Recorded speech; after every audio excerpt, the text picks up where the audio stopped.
ভক্তিমতী মাতৃমণ্ডলী বৃন্দ, সবাইয়ের চরণ কমলে আমার ভক্তিপূর্বক অনন্ত অনন্ত করে প্রণাম নিবেদন করছি। পরম করুণার ঘন বিগ্রহ শ্রী শ্রী গুরুদেবের অনন্ত কৃপায় আজকে আপনাদের চরণ কমলে আসার সৌভাগ্য অর্জন করেছি। পূর্ব জন্মকৃত পুণ্যের ফলে আমরা শ্রী শ্রী গুরু বৈষ্ণবের কৃপা আশীর্বাদের ফলে আজকে এই ভাগবতী বাসরে উপস্থিত হওয়ার সৌভাগ্য পেয়েছি। ভাগবতের মুক্ত কণ্ঠে ভাগবত ঘোষণা করেছে। আচার্যগণ বলছেন কি,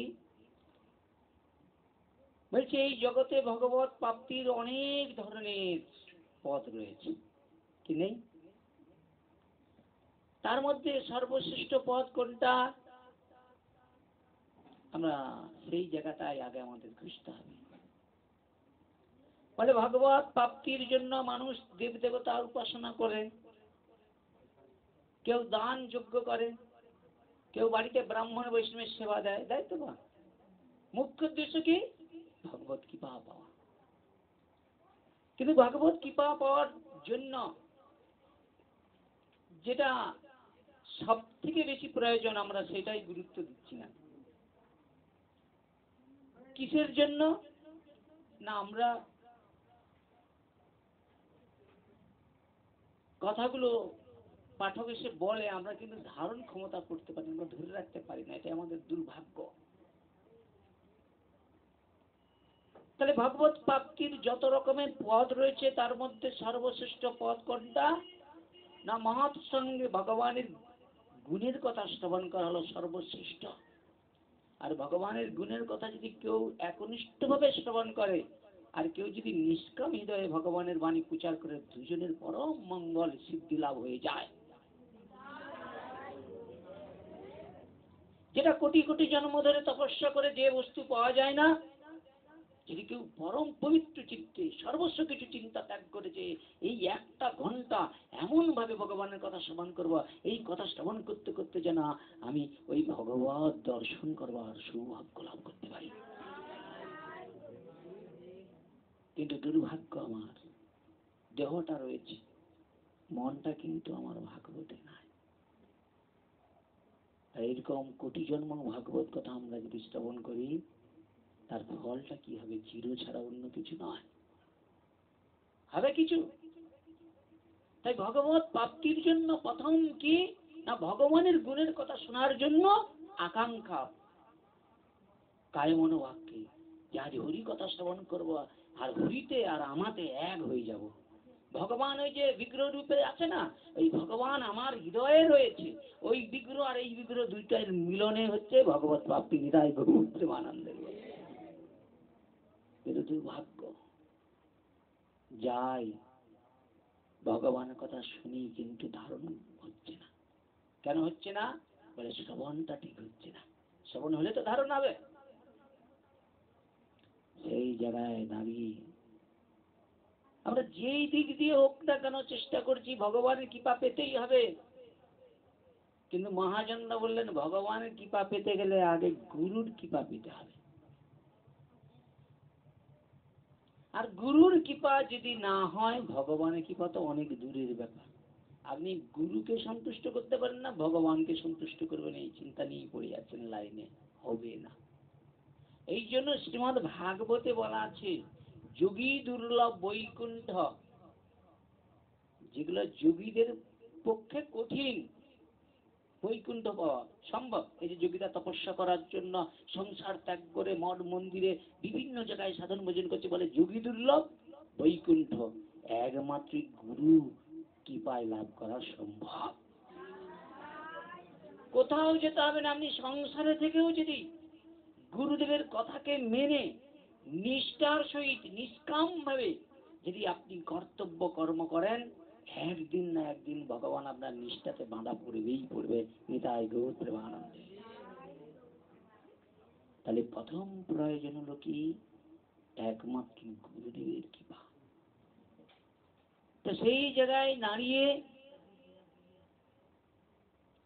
আমরা যারা এখানে এসেছি, আমাদের প্রত্যেকেরই কর্তব্য গুরুদেবের কৃপা পাওয়া। কৃপা আশীর্বাদ না যদি আমরা লাভ করতে পারি, তাহলে আমাদের বৃথা এই লাইনে থাকা। এই জন্য আমাদের প্রথম প্রয়াস থাকবে গুরুদেবকে খুশি করা। আর গুরুদেব খুশি হয়ে যাওয়া মানে ভগবান খুশি হয়ে গেল। আর ভগবান তো মানে কি, গুরুদেব হচ্ছে ভগবানের প্রতিনিধি। ভগবানের কাছে যে বস্তু নাই সেটা গুরুদেবের কাছে ভগবান দিয়ে রেখেছে। এইটা আমরা জানি না। সেইটা কি বলল, গুরুদেবের কাছে আছে কৃষ্ণ ধন সম্পত্তি, ভক্তি জিনিসটা। যে ধনটা একমাত্রই কৃষ্ণ ধনের মালিক হচ্ছেন শ্রী গুরুদেব। আর গুরুদেব যদি কৃপা করে সেই ধন না দেয়, আপনি কি করে পাবেন? পেতে পারেন? এখন যদি আপনাদের প্রশ্ন করা হয়, আপনারা গুরু দীক্ষা নিয়েছেন? সবাই বলবেন হ্যাঁ। আচ্ছা, আপনারা কতজন শাস্ত্র মেনে গুরু দীক্ষা নিয়েছেন বলুন তো? কথাটা শুনতে কঠিন মনে হলে আমি কথাগুলো কিন্তু গুরুত্বপূর্ণ ধরি। কিরকম? পদ্মপুরাণে উল্লেখ করা রয়েছে যে 4 সম্প্রদায়ের অন্তর্গত ব্যতীত যদি কেউ দীক্ষা নেয় বা শিক্ষা নেয়, তার পুরোটাই নিষ্ফল। সেই 4টা সম্প্রদায় কি বলা হচ্ছে? ব্রহ্ম সম্প্রদায়, রুদ্র সম্প্রদায়, শ্রী সম্প্রদায় এবং কুমার সম্প্রদায়। এই যে 4টা সম্প্রদায় রয়েছে, 4টা সম্প্রদায়, এই 4 সম্প্রদায় থেকে কেউ যদি শিক্ষা এবং দীক্ষা গ্রহণ করে, তবে তার ভজন রাজ্যটা সার্থকতা রয়েছে। তাহলে ব্রহ্ম সম্প্রদায়ের যিনি আচার্য, তার নাম কি? মাধব আচার্য। বলে না মাধব আচার্য, বলে না? ইনি হচ্ছেন ব্রহ্ম সম্প্রদায়ের আচার্য। রুদ্র সম্প্রদায় মানে বোঝেন, রুদ্র শব্দের অর্থ কাকে বলা হয়? দেবাদিদেব মহাদেবকে রুদ্রদেব বলা হয়, বুঝেছেন? সেই রুদ্র সম্প্রদায়ের যিনি আচার্য, তার নাম হলো বিষ্ণু স্বামী, বুঝেছেন? এরপরে বলা হয় শ্রী সম্প্রদায়। শ্রী মানে লক্ষ্মী, ঠিক আছে? আর সেই শ্রী সম্প্রদায়ের যিনি আচার্য, তার নাম হলো রামানুজ আচার্য, বুঝেছেন? এবং কুমার সম্প্রদায় রয়েছে। 4টা সম্প্রদায়ের লাস্ট সম্প্রদায় হলো কুমার সম্প্রদায়। কুমার শব্দ মানে বোঝেন? ব্রহ্মার যে 4 পুত্র ছিলেন, সনক, সনন্দ, সনাতন, সনত কুমার, এই যে এদেরকে চতুষ্কুমার বলা হয়। মানে 4 জনকে তারা যুবক, মানে সবসময় ছোট্ট বালকের মতো থাকতো, দিবঙ্গর হয়ে ঘুরে বেড়াতো। দিবঙ্গর মানে উলঙ্গ হয়ে, সবসময় 5 বছরের ছেলের মতো, বুঝেছেন? এরা এত বয়স, এত তত্ত্বজ্ঞ, এদের মতো বয়স আর এত তত্ত্বজ্ঞ পুরুষ কেউ ছিল না। কিন্তু সব সময় তারা অখণ্ড ব্রহ্মচর্য ব্রত পালন করে ছোট্ট শিশুর মতো ঘুরে বেড়ায়। এদেরকে খালি চোখে কেউ দেখতে পায় না বাবা, বুঝেছেন? তো সেই কুমার সম্প্রদায়ের যিনি আচার্য, তার নাম হলো নিম্বাক্য আচার্য। ওই আমরা বলি না, ওই যে একাদশী ব্রত কোন আচার্য? বলে গোস্বামী মতে, কে বলছে নিম্বাক্য মতে, বিভিন্ন আছে না? এইসব আচার্যগণই কিন্তু এইগুলো বিধান দিয়ে গিয়েছে, এটা কারো ব্যক্তিগত কোনো বিধান নয়। এবার আপনাদের কাছে প্রশ্ন আসতে পারে অনেকেরই, এই নিয়ে আমাদের বৈষ্ণব সমাজের অনেক রকম মন্তব্য রয়েছে। আচ্ছা, তোমাদের একাদশী 2 দিন ধরে কেন হয়? বলছে সূর্যটার 1 ঘন্টা 36 মিনিট আগে যদি একাদশী তার সঙ্গে যুক্ত থাকে, তাহলে একাদশীটা আমরা কি করি? আগের দিনকে ত্যাগ করে দশমীধা একাদশী ব্রত পালন করি, বুঝেছে? তাহলে যারা ওই ক্যালেন্ডার দেখে, সে তারা ক্যালেন্ডারের অনুসারে চলে।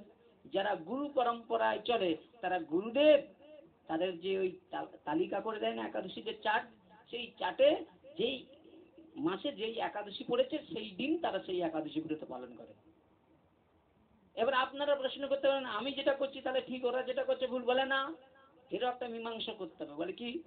বলছে এই পৃথিবীতে অনন্ত কোটি বিশ্ব ব্রহ্মাণ্ড রয়েছে। আপনার এখানে, আমি ধরুন আমার পূর্ব মেদিনীপুরে জন্ম, এখন সময় কত না? এখন সময় হয়েছে 11টা ধরুন 15। 15:20, ঠিক আছে, 15:20 মতো সময় হবে। তো অন্য জায়গায় দেখবেন এখন রাত্রি, বুঝেছেন? কথাটা বোঝার চেষ্টা করুন। এখানে দিন, অন্য জায়গায় রাত রয়েছে, ধরুন আমেরিকা বা বিভিন্ন আরব যে দেশ আছে সেখানে এখন রাত্রি, বুঝেছেন? এইবার যে জায়গায় দাঁড়িয়ে তদ্রূপ অনন্ত কোটি বিশ্ব ব্রহ্মাণ্ড রয়েছে, এরকম যে আচার্যগণ রয়েছে, এইবার দেখুন কেউ আমাদের এই মর্তধামে রয়েছে, কেউ অন্য কোনো ধামে রয়েছে, সেখান থেকে তিনি এই ব্রত আদি করছে। তার তিনি সেই যোগে, ধরুন বাংলাদেশের ধরুন আজকের একাদশী ব্রত, আমাদের যেই পালনের সময়টা সেটা কি বাংলাদেশের হবে একই? আলাদা হবে। আমাদের কলকাতার এক, দিল্লির এক, আলাদা হবে, সব এক হবে না, বুঝেছেন? তদ্রূপ যেই আচার্য যেই জায়গায় দাঁড়িয়ে সিদ্ধান্ত দিয়েছে, সেই সিদ্ধান্ত অনুসারে সেই আচার্যগণের যারা ভক্ত রয়েছে গুরু পরম্পরায়, তারা সেই দিন করছে একাদশী ব্রত। ওনারা ওটা ঠিক, আর তুমি যেটা করেছো ওটাও ঠিক। এটা নিয়ে সারা জীবন আমাদের যে বিবাদ, এটা রাখা যাবে না। কেউ যদি বলে যে আমারটা ঠিক, বাস ছেড়ে দাও, তাহলে তারটাই মেনে নাও। ভাই তোমারটাই ঠিক, আমি আমার গুরুদেবের যেটা আছে সেটা ভুল হলেও আমার গুরু বলবৎ, গুরু যেটা বলবে সেটা আমাকে করতে হবে। নিতাই গৌর প্রেমানন্দ। বুঝেছেন?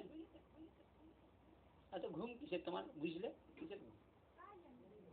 তোমার মাথা ফাটি দেবো, ঢুকে পড়ে রে মাথা, মিথ্যা কথা একাদশীর দিন, হ্যাঁ, আমার চোখে ধরা পড়ে।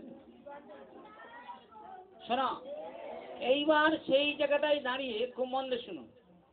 তাহলে এই যে আচার্যগণ যা সিদ্ধান্ত করেছে, আচার্যগণের সিদ্ধান্ত নিয়ে আমরা সেইভাবে এই জগতে রয়েছি। এখন তাহলে আচার্যগণ কি বললেন? বললেন পিবত ভাগবত রসমালায়। কি বললেন? পিবত ভাগবত রসমালায়। পিবত মানে পান করতে বলছে। আচ্ছা, পানটা কোন দিক দিয়ে হয়? চোখ দিয়ে হয় না নাক দিয়ে হয় না মুখ দিয়ে হয়? মুখ দিয়ে হয় তো। কিন্তু এই ভাগবতকে বলছে পিবত ভাগবত রসমালায়। তাহলে আমরা ভাগবত পান করব কোনটা দিক দিয়ে? কর্ণ দিয়ে। তাহলে কর্ণটা থাকলে তো আর পান করা যাবে না, আপনার মনটা যদি না থাকে। ওই জন্য মাস্টার ছাত্রকে বলছে, এই শোনো, তুমি এখানে গল্প করছো, এই মন দিয়ে শোনো। আচ্ছা, মন দিয়ে শোনা হয় না কান দিয়ে শোনা হয়? হ্যাঁ, কি করে মন দিয়ে শোনা হয়? বলে কানটা আমাদের খোলা রয়েছে, কিন্তু মনটা যদি এই কথাতে না থাকে, কান থাকবে কিন্তু এই কথা ভিতরে প্রবেশ করবে না। নিতাই গৌর হরি বল। বুঝেছেন? তাই বললেন কি, পরাশর নন্দন ব্যাস তিনি বেদকে বিভাজন করে নাম হলেন কৃষ্ণ দ্বৈপায়ন বেদব্যাস। বুঝেছেন? সেই কৃষ্ণ দ্বৈপায়ন বেদব্যাস বলছেন পিবত ভাগবত রসমালায়। বলে যদি রসকে পান করতে হয়, তাহলে কর্ণটাকে আপনি সব সময় এই ভাগবত রসের মধ্যে রাখুন।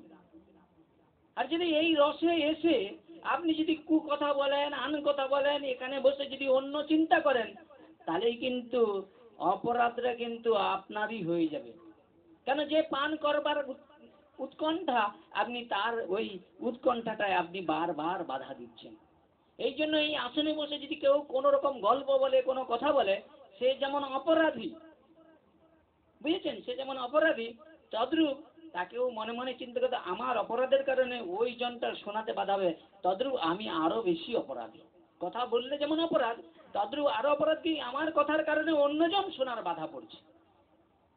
ওই জন্য ভাগবতে এলে এই ধরুন এই রুমটা ভর্তি করে দিলে লাভ হবে না। এখানে ধরুন 500 জন বসে আছে, এটা কিছু ব্যাপার না, ওটা বড় কথা না। কিন্তু এই 500 জনের মধ্যে প্রকৃত যে শুনছে ওই বড়। ওই জন্য বলছে যেই ভজে সেই বড়, অভক্তহীন ছাড়, কৃষ্ণ ভজনে নাহি জাতির কুলো আদি বিচার। নিতাই গৌর প্রেমানন্দ। বুঝেছেন? তাহলে প্রশ্ন হচ্ছে কি, বলছে পিবত ভাগবত রসমালায়। আচ্ছা, রসমালাই মানে বোঝেন? রসমালাই কাকে বলে? বলে বাজারে মেলায় টেলায় গেলে ছোট ছোট বাচ্চারা কি করে, আইসক্রিমের দোকানে যায় না? তো আইসক্রিম কিনে দাও মা, আইসক্রিম কিনে দাও, বলো তো? আচ্ছা, বাচ্চাটাকে যখন আইসক্রিমটা তার মা কিনে দেয়, ও বাচ্চাটা খেতে খেতে পুরো আইসক্রিমটাই খেয়ে ফেলেছে। তারপরে যে আইসক্রিমের একটা বাঁশের কাঠি থাকে না, থাকে তো নাকি, মা দেখেছেন তো? আচ্ছা, ওটাকেও ধরে বাচ্চা চুষে না চুষেনি। কিসের জন্য করে বলেন? ও তো জানে ও তার নাই, তবু ওটা চুষতেছে কেন? মানে ওই রসটা ওর মধ্যে দিয়ে পাওয়ার চেষ্টা করছে, কিন্তু ওই রসটা ওখান থেকে পাওয়া যাবে না, ও তো তার আগে শেষ হয়ে গিয়েছে। কিন্তু ভাগবত রস হচ্ছে এইরকম, ওই ওই যে খাওয়ার পরেও যেইটুকু আছে না সেটাও চুষতে হবে।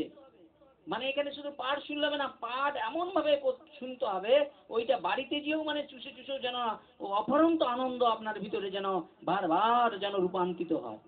নাহলে এখানে এলাম, শুনলাম, আর গোটা রাস্তায় গল্প করে করে কার ঘরে কি করে গেছে ওই চব্য করে করে দিলাম, ও পুরা বেকার হয়ে গেল, একাদশী হলো না। তাহলে তো সেই জায়গায় দাঁড়িয়ে বললেন কি, তাহলে ওই যে বাচ্চাটা ওই আইসক্রিমটা খেয়েছিল তার আঁটিটা মানে ওই খাঁচিটাকেও চুষেছিল সে রস পাওয়ার জন্য। তাদের ভগবত ভক্ত কিরকম না বলছে, পিবত ভাগবত রসমালয়, যখন ভগবানের কথা শ্রবণ করব তখন ক্ষুধা পিপাসা ঘুম নিদ্রা সব যেন আমার জীবন থেকে চলে যায়। কিন্তু আমি দেখলাম দিনকে দিন আমার মধ্যে আরো অলসতা হয়ে যাচ্ছে, হরি কথা শোনার প্রতি যে আকর্ষণ সেটা এখন বিকর্ষণ হয়ে গেছে। চৌম্বক লোহাকে আকর্ষণ করে করে তো, তত ভগবানের কথা একবার যদি কারো কর্ণ দিয়ে ভিতরে ঢুকে যায় তাহলে অন্য কিছু সর্বস্ব কিছু প্রয়াস ত্যাগ করে তিনি হরি কথা শোনার প্রতি তার অনেক আকৃষ্ট থাকবে। কিন্তু আমি দেখলাম এই তোমাদের এখানে আকৃষ্ট কিন্তু বাড়ে নাই।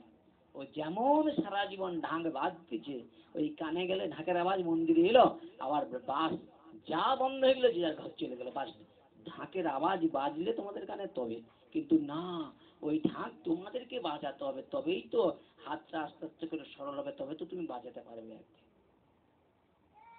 আপনারা আসতেছেন, কিছু মনে করবেন না, আমি দেখছি আপনাদের মধ্যে হরি কথা শোনার যে আকাঙ্ক্ষা, আমি অন্যান্য জায়গায় দেখি হরি কথা শোনার প্রতি যে মানুষের আকাঙ্ক্ষা আপনাদের মধ্যে দেখি না যেন একটা দুর্বল হয়ে যাচ্ছে দিনকে দিন। কারণ কি, ওই এত অপরাধী আপনারা, তাতে আমাকে যদি নরকে যেতে হয় বলে দেবো আমি সত্য কথা। আপনারা আসেন ঠিকই, এখানে এসে আন কত কথা বলেন, আলোচনা করেন, আর এটাই হচ্ছে আপনাদের ভজনের সবচেয়ে বেশি ক্ষতিকর। কথাটা বোঝার চেষ্টা করুন। একাদশীর দিন এসে এখানে বসে আমি মঙ্গলাচরণ করতেছি, কথাগুলো আমার কানে আসতেছে, ও সারা জীবন আপনাদের বলবো আমি।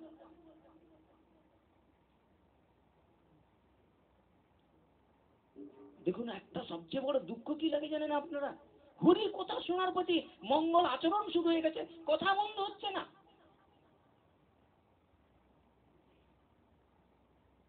তাহলে আপনি হরি কথা শুনতে আসছেন না গল্প করতে আসছেন বলুন? হরি কথা শুনবেন তো হরি কথা শোনার মতো শুনুন, যেটা আপনি হৃদয়ে ধরে আনন্দ নিতে পারবেন। তাহলে দিনকে দিন দেখুন না দুর্বল হয়ে যায় না। একটা মৃত্যু পথযাত্রী, সে মরে যাবে, সে শুনে যুবকের মতো তার তেজ বেড়ে যাচ্ছে, সব যেন সব একবারে কঙ্কাল কমিটি হয়ে গেছে। রোজ রোজ একটা একাদশীর দিন, আরে একাদশীর দিন ঠাকুরের কৃপায় তো সাধারণ মানুষ কি খায়, অন্ন খায়, আরে আমরা তো ফল খাচ্ছি, আমাদের তো তেজ থাকবে, শক্তি থাকবে, আমাদের দেখলে মানুষের কত আনন্দ হবে, তাহলে শুকিয়ে যায় রে দিনকে। পরের চর্চা করতে করতে করতে করতে সর্বনাশ টেনে নিয়ে আসতেছি। আমি একটা শুনুন, একটা কথা বলে দিই সবার দিকে, এরপরে আমি যেদিন কোনোদিন এরপরে পাঠ করব তো কারো কথা যদি একটা কর্ণে আসে আমি কিছু বলো না, গ্রন্থ নেবো, গুছিয়ে যাবো, তোমরা এসে পাঠ করবে যে কথা বলছি, আমি তাকে ধরে নেবো, যে কথা বলো আমি তাকে ধরবো, তাকেই এখানে বসিয়ে কথা বলাবো, কথা বলা বার করবো আমি এখানে পায়ে ধরে মতো বলছি, আরে একটা ঘন্টা শুনি দাদা বাবা, এই দেখুন এই তো সত্যি কথা কিছু মনে করে না, আমরা হরি কথা শুনতাম, এই যে ভাই যখন বসছে না একবারে মন একবারে হরি কথাতে ঢুকে দিতে হবে, তবে তো তোমার আনন্দ হবে, তবে তো তুমি ব্যাধি মুক্ত হবে, তবে তো তুমি তুমি তিতাব জ্বালা থেকে মুক্তি পাবে। না এখানে এলাম একবারে যেন সে রুগীর মতো মাথাটা তার ঝুঁকিয়া এরকম আসা, যদি বলে না না আমি আমি তো না, আমি তো না, একাদশীর দিন বলে না আমি না, তাহলে আমি মিথ্যা কথা বলিনি, আমি মিথ্যা, আমি মিথ্যাবাদী, এই আসনে বসে উনি আমার শত্রু, লোকের কাছে অপমান করে উনাকে আমি দেখতেছি উনি পাল্টে যায় রে, তো বলে না না, তাহলে তুমি কি বলবো, নিজে খারাপ হয়ে যেতে লাস্ট। শোনো মা, একটা কথা বলি, হাতে পায়ে ধরে বলছি, দেখুন জীবনের সুযোগ কিন্তু মানুষের সব সময় আসে না, আর সুযোগটাকে পেয়ে কাজে লাগান। এখানে এখানে দেখুন আরাম পাওয়ার জন্য নয়, এই হরি কথা শুনে আমাকে শিহরির কৃপা পেতে হবে। দেখুন যোগী ঋষিরা যারা নাগা সন্ন্যাসী কাঁটার উপরে বসে ভগবানকে পাওয়ার জন্য চেষ্টা করছে, সেই কাঁটার উপরে বসে, কেউ আগুনের উপরে বসে চারিদিকে আগুন লাগিয়ে তপস্যা করছে, আর আপনি পাখার উপরে নিচে দিচ্ছে বসে, এখানে ঘুমিয়ে ঘর চলে যাবে, লাভ কি হবে, আপনার ক্ষতি। পাখা খুলে দাও, এদেরকে গরমে লাগাও, তবে যদি এদের ওই কথা শুনে হয় হবে। এই পাখা দিয়ে দিচ্ছে বা সব ঘুমিয়ে যায়।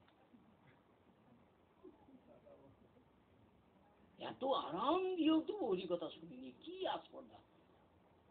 হ্যাঁ, একটু শুনুন মা, জীবনে দেখুন সুযোগ তো বারবার আসবে না বাবা। দেখুন আজকে একটা লীলা আপনাদের কাছে বলবো, এই লীলার সঙ্গে যদি আমার এই কথায় যদি কত ভুল থাকে, আপনারা আমার গালে এসে চড় মারবেন, আমি মেনে নেব, ভুলটা আপনাদের ধরাবো আজকে, আপনারা দেখুন নিজে, ঠিক আছে? ভাবছিলাম অন্য কথায় যাব, আপনাদের লীলার মধ্যে যাই, ঠিক আছে? আপনি শুনুন, দেখেন তো আপনাদের এরকম জীবনে হচ্ছে কিনা, যদি হয় তাহলে মনে করবেন আপনি ঠিক জায়গায় আছেন।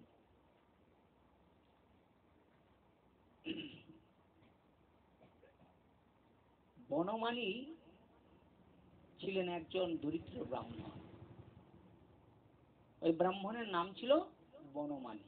বুঝছেন? একটা গান আছে না, বনমালী গো, আছে না, রাধা গানটা আছে না? তো সেই বনমালী দুঃখী দরিদ্র ব্রাহ্মণ ছিলেন, মানে খুব কষ্ট তার জীবন যাপন করতেন। ভিক্ষা করে জীবন যাপন করলেও তার চিত্তে ছিল সদাই আনন্দ আর আনন্দ। আচ্ছা বলুন তো মা, ভিখারি লোকের মনে আনন্দ থাকার কথা থাকে কি? হ্যাঁ কিনা বলুন? থাকার নয়, তাহলে বনমালীর ছিল কেন? বনমালী ছিল ভগবানের পরম ভগবত ভক্ত। দারিদ্রতা থেকেও তাকে দারিদ্রতা ছুঁইতে পারত না, এত সুন্দর সে ভগবানের ভক্ত ছিলেন। আবার একদিকে তিনি ছিলেন রসিক। রসিক বোঝেন? সবার সঙ্গে খুব আনন্দ করতেন, চাকলামি করতেন ওই ব্রাহ্মণ। এবং সৎ নিষ্ঠাবান এবং পণ্ডিত। সৎ নিষ্ঠাবান পণ্ডিত। আচ্ছা পণ্ডিত লোক, সৎ লোক, তাহলে দরিদ্র কেন? আপনাদের প্রশ্ন আসতে পারে। ভগবানের ভক্তরা সাধারণত যারা ভগবানের ভক্ত হয় তারা দারিদ্রই তাদেরকে আশ্রয় করে। তারা অপরের দুঃখ দেখলে সহ্য করতে পারে না, তাদের সব কারণেই, তাদের অনেক কিছু কারণের কারণ তাদেরকে দুঃখ পেতে হয়, বুঝেছেন? অনেকে দেখবেন অনেক টাকা পয়সা আছে, কারো দুঃখ দেখলে না তার 10 টাকাও দেয় না। আবার দেখবেন অনেক দরিদ্র আছে, তার কিচ্ছু নেই কিন্তু তার বড় মন আছে, নাই?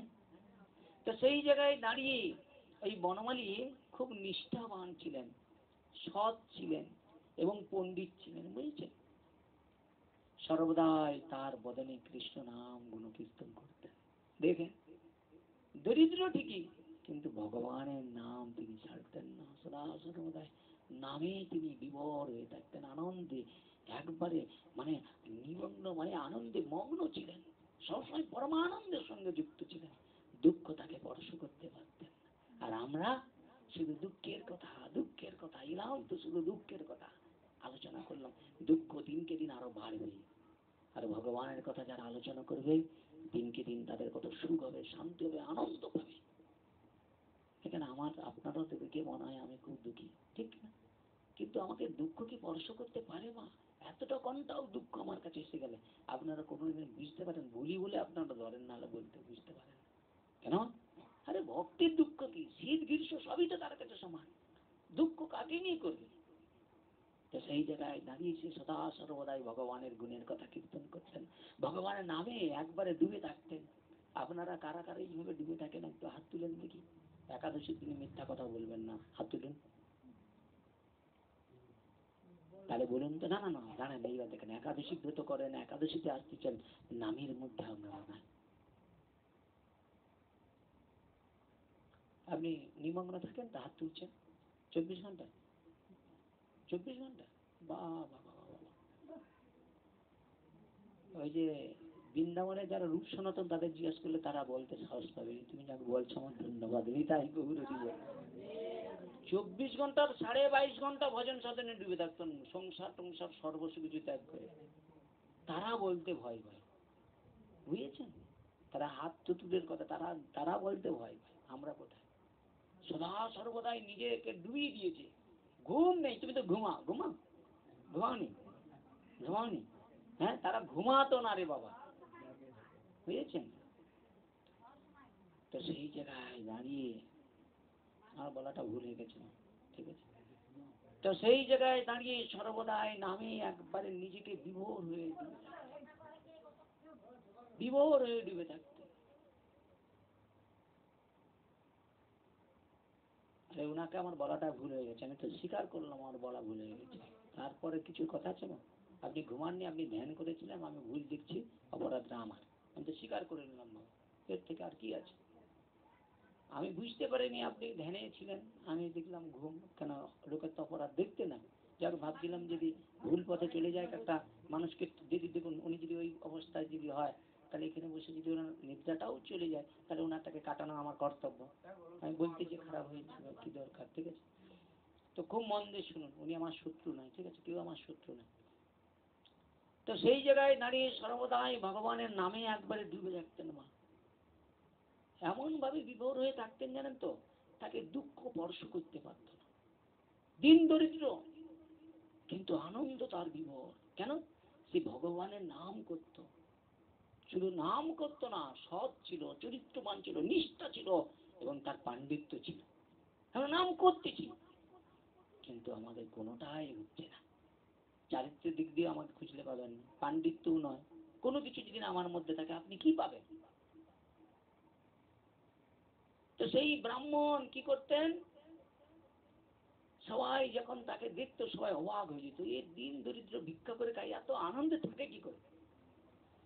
কি সবাই চিন্তায় নেই, এত আনন্দ পায় কোথা থেকে? আনন্দ তাহলে কোথা থেকে আসে? আনন্দ বাইরে থেকে নয়, আনন্দ ভিতর থেকে। কেন না? দেখবেন যার আনন্দ আছে সে সবসময় দেখবেন যে কোনো একটা গান করছে, কি একটা লীলা স্মরণ মরণ করছে, ও দেখবেন ওর কাছে আছে, ঠিক? এটা দেখুন, এগুলো লক্ষণ, আনন্দের লক্ষণ। তদ্রূপ রূপ সনাতন আনন্দে ছিলেন তারা, সদা সর্বদাই বৃন্দাবনে বসে ভগবানের মহিমা জপ করতেন। নিতাই গৌর হরি বল। বুঝেছেন? তো সেই জায়গায় দাঁড়িয়ে কোন এক সূত্রে তিনি জেনেছিলেন, সূত্র মানে এরকম মানে লোকমুখে, বুঝেছেন, জেনেছিলেন যে নদিয়াতে শ্রীকৃষ্ণ গৌরাঙ্গ রূপে আবির্ভূত হয়েছে। শুনেছেন? বনমালী আনন্দ আর ধরছেন যে দাপরের কৃষ্ণ, তিনি নাকি শ্রীকৃষ্ণ চৈতন্য মহাপ্রভু হয়ে এই কলিযুগের মায়াবদ্ধ জীব সবাইকে উদ্ধার করার জন্য রাধা প্রেম তিনি হৃদয়ে ধারণ করে নয়ন অশ্রু বিগলিত হয়ে ভগবত প্রেমে মাতারা হয়ে তিনি সবাইকে প্রেম বন্যায় ভাসিয়ে দিচ্ছে। এমন একজন ছিলেন। এই কথা কর্ণে প্রবেশ করেছে বনমালীর। সেই কৃষ্ণ দর্শনের যে অভিলাষ, আকাঙ্ক্ষা, আর তিনি সংসার বাসনা সব ফেলে দিয়ে এই নদিয়াতে গৌরহরির দর্শনের জন্য ছুটিলেন। ভাবুন তো, তাদের আপনারা বলুন, আমি কি আপনাদের কাছে আসি কি কারণ? আজকে অন্য জায়গায় আমাকে পাঠিয়ে বলেছি, মানে ফোন করেছিল, তবুও ছেড়ে এখানে আসি। কারণটা কি? যাতে আপনাদের সঙ্গে থেকে আপনাদের যদি একটু কিছু উপকার করতে পারি, চেষ্টা করছি, পারবো কিনা আমি জানি না।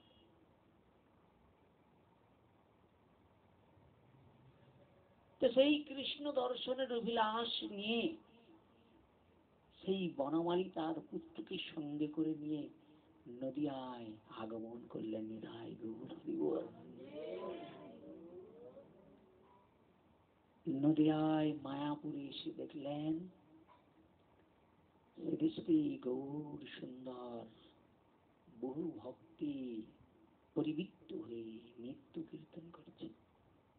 শ্রীকৃষ্ণ চৈতন্য মহাপ্রভু পরমানন্দে, আমার গৌর হরি তার বহু ভক্ত নিয়ে পরম আনন্দে একবার কীর্তনে একবারে মগ্ন রয়েছে।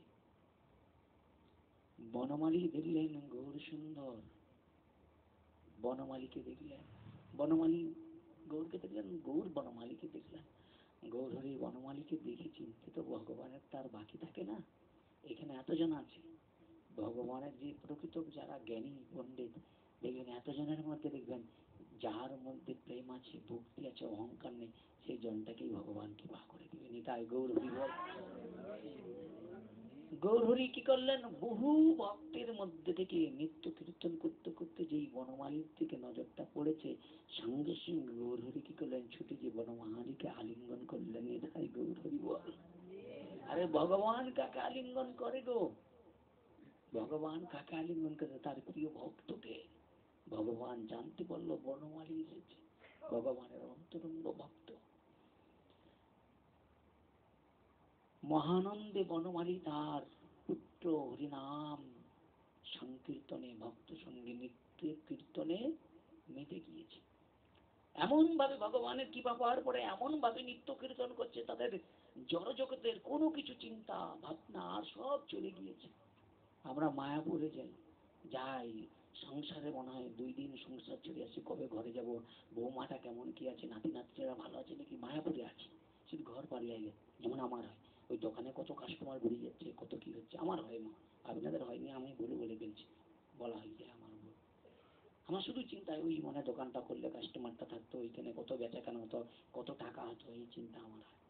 কিন্তু এদের এরকম চিন্তা নাই, তারা চায় মানে একবারে নিজের মনকে একবারে উৎসর্গ করে দিয়েছে ওখানে।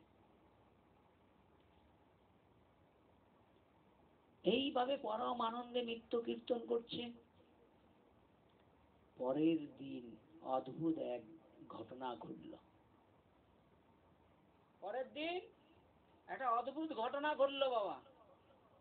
ঘটনাটা কি না, হরিনাম সংকীর্তন চলছে, গৌরাঙ্গ মহাপ্রভু সেই সংকীর্তনের মাঝে নৃত্য করছে। মহাপ্রভু নৃত্য করছেন, বহু ভক্ত প্রসারিত এই কীর্তন করছে। বনমালী মিশ্র মানে ব্রাহ্মণ সেই গৌরাঙ্গ সুন্দরের দিকে তাকিয়ে আছে। এই যে তাকিয়ে আছে না, ও চোখ ফেরাচ্ছে না, তাকিয়ে দেখছে। আর তাকাতে তাকাতে তিনি কি দেখলেন, হঠাৎ দেখলেন গৌরাঙ্গ শ্যামবর্ণ ধারণ করলেন।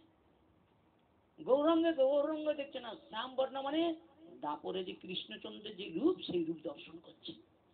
এবার সে গৌরহরি কিন্তু নৃত্য করছে, বনমালী কিন্তু ওই রূপ দর্শন করছে না, কৃষ্ণ রূপ দর্শন করছে গৌরের মধ্যে। এগুলো গল্প না, এগুলো বাস্তব। আর সেই শ্যাম বর্ণ ধারণ করেছে, সেটা বনমালী দর্শন করছে। গৌরাঙ্গের পরনে বসন্তী ছিল উজ্জ্বল পীত বর্ণের। তাহলে গৌরহরি কি বর্ণ পীত বর্ণ ছিল? আদেও না। কিন্তু উনি দর্শন করছে সেই কৃষ্ণের যে পীতবর্ণ, যে যেভাবে পরে রয়েছে কৃষ্ণ, সেই পীতবর্ণ দর্শন করছে। তার বাহু মানে হাত দুটোতে একটি সুন্দর বংশী মানে বাঁশি, বুঝেছেন? কৃষ্ণের হাতে বাঁশি আছে না নাই? আছে তো, গৌরের হাতে ছিল। হ্যাঁ, কিন্তু এখানে দেখছে গৌরের মধ্যে সেই হাতের বাঁশি দেখছে, গৌরের মধ্যে দেখছে কৃষ্ণের হাতে যেমন বাঁশি, দুই হাতে দেখছে বাঁশি। মস্তকে তার কেশর মানে মানে কৃষ্ণের যেমন চুলটা কত সুন্দর ছিল না, কুচকুচো কি সুন্দর, বনমালী সেই ভগবান শ্রীকৃষ্ণের সেই সুন্দর কেশ দর্শন করছে। এবং মাথায় দেখছে সুন্দর ভগবানের সেই মুকুট। মুকুট ভগবানের যে সুন্দর পাপড়ি দিয়ে মুকুট বানানো থাকে না, বনমালী সেই গৌরের মধ্যে সেইটা দর্শন করছে। বৃন্দাবনের সেই যমুনার তীরে শ্রী রাধারানীর সঙ্গে যেন নটবর শ্যামসুন্দর বিরাজ করছে। তখন আর ওইটা নবদ্বীপ দর্শন করছে না, মায়াপুর দর্শন করছে না, বৃন্দাবন দর্শন করছে, সেখানে যমুনা দর্শন করছে। আর যমুনা এলো কোথা থেকে? বলে ভক্তের কাছে সেটা সুরধনী গঙ্গা থাকে না, সেটা যমুনায় পরিণত হয়। যার যেমন ভাব তেমন তার লাভ। তাই গৌর এইভাবে তিনি কি করলেন না, দেখছে সেই শ্যামসুন্দর রাধারানী তার প্রিয় সখীদের নিয়ে সেই লীলা করছে, দর্শন করছে। আর তার অসংখ্য অনুগত জনের সেই রূপ মাধুর্য দর্শন করে কীর্তন করতে শুরু করলেন। ভগবানের সেই যে রূপ মাধুর্য দর্শন করে সেই ভক্তরা ভগবানের মহিমা কীর্তন করছে। আরো দেখলেন অসংখ্য গাভী, অসংখ্য গোপীগণ। বৃন্দাবনে যে লীলাটা ভগবান করেছিল গোপ গোপীগণ নিয়ে, গোবৎসল্য নিয়ে, সেটা এখন নুজিয়াতে ভগবান গৌরহরি বনমালীকে দর্শন করাচ্ছে। নিতাই গৌর হরি বল। বুঝেছেন? ক্রমে ক্রমে দেখতে পেলেন ব্রজের মধুবন, তমাল বন, ভান্ডারী বন, সেইগুলো দর্শন করছে। আর এগুলো দর্শন করার জন্য তো বৃন্দাবনে যেতাম। তো এই মায়াপুরে দাঁড়িয়ে তুমি যদি বলো আমি তমাল বন, মধুবন, ভান্ডারী বন দর্শন করবো, হবে? বলে হ্যাঁ হবে। তাহলে কি করে? বলে যখন তুমি ভাব রাজ্যে ঢুকে যাবে তখন এই কুমোর চোখেও আপনি মধুবন দর্শন করবেন। নিতাই গৌর হরি বল। সেই মানবিকতা তৈরি করতে হবে, হরিকথা শোনার এই তাৎপর্য বুঝতে হবে, এই লীলার মধ্যে আপনাকেও প্রবেশ করতে হবে। এই লীলার মধ্যে দিয়ে মনে হবে আমি যেন সেই তমাল বন, মধুবন, ভান্ডারী বনের মধ্যে রাধা কৃষ্ণ গোপীগণ নিয়ে সেই লীলা বিলাস করছে। এই লীলা শুনতে শুনতে আপনার এই জড় দেহের মধ্যে, হ্যাঁ, এই মনটাকে আপনি চিন্ময়ের মধ্যে স্থাপিত করে সেই লীলাগুলোকে দর্শন করতে করতে পরম দিব্য আনন্দে আনন্দিত হয়ে কি হবে দেখেন। এইভাবে তিনি দেখলেন গঙ্গাকে যমুনা দর্শন করছে, গৌর সুন্দরকে দেখলেন মদন মোহন রূপে। গৌরকে আর গৌর দেখছে না, মদন মোহন রূপ দর্শন করছে। সেই সঙ্গে ভক্তদের দেখলেন গোপ গোপীগণ, আর ওই ভক্তদেরকে গোপ গোপীগণ দর্শন করছে। এইসব দেখে তিনি আর নিজেকে স্থির থাকতে না পেরে মূর্ছিত হয়ে মাটিতে পড়লেন। কি দর্শন করছে দেখুন। আর এইসব লীলা যদি আপনি দর্শন করেন আপনার মধ্যে মূর্ছিত এসে যাবে। আপনার যদি এই হরি কথা শুনতে শুনতে এই লীলার মধ্যে প্রকৃত আপনি যদি মনটা নিয়ে ঢুকে যান আপনি এখানে মূর্ছিত হয়ে পড়ে যাবেন। আপনি নিজেকে আর নিজে থাকতে পারবেন না। কিন্তু আপনি যদি সেই মানসিকতা না নিয়ে আসেন, আমি সারা জীবন যদি বলে না সাপের কাছে বিন বাজারে কি হবে বলো তো? জানেন কি সাপের কাছে বিন বাজারে কি হয় জানেন? হ্যাঁ, সাপ ফনা তুলে নৃত্য করে, আর ষাঁড়ের কাছে করলে গুতি দিবে। কি ষাঁড়ের কাছে করলে গুতি দিবে? এখানে খুব সাবধান, হরি কথা যেখানে সেখানে বলতে নেই বাবা, গুতান গিয়ে ঘর পালিয়ে যেতে হবে। বুঝেছেন? খুব সাবধান। এই জন্য কথাগুলো দেখুন বুঝতে হবে। এই হরি কথার সঙ্গে সঙ্গে হরিতে মন চিত্ত দেহ সব প্রবেশ করে দিতে হবে। হরি আমার, আমি সেই হরির। নাহলে অপরাধ হয়ে যায় মা। হরি কথা শুনতে সে যদি আপনার মনটা হরি কথায় না আসে তাহলে এখানে বসা মানে আপনার অপরাধ। এটা আপনারা আমার মায়ের মতো। আমার কি দরকার আছে বাবা? আমি চাই যদি আমি আপনার বাড়ির সন্তান হয়ে মায়ের পায়ে ধরে বলবো না মা এইরকম করো, ওইরকম করো, এটা করো, সেটা করো, এইভাবে চললে ভালো হবে। আজকে বলুন তো এই করতে করতে যদি আপনাদের জীবনে কারো ভগবত কৃপা দর্শন হয়ে যায় আপনি আমায় ভাগ দিবেন? হ্যাঁ, আজকে আমি আমি ধরুন আপনাদের একটু শাসন করছি, কিসের জন্য? আমার মঙ্গলের জন্য।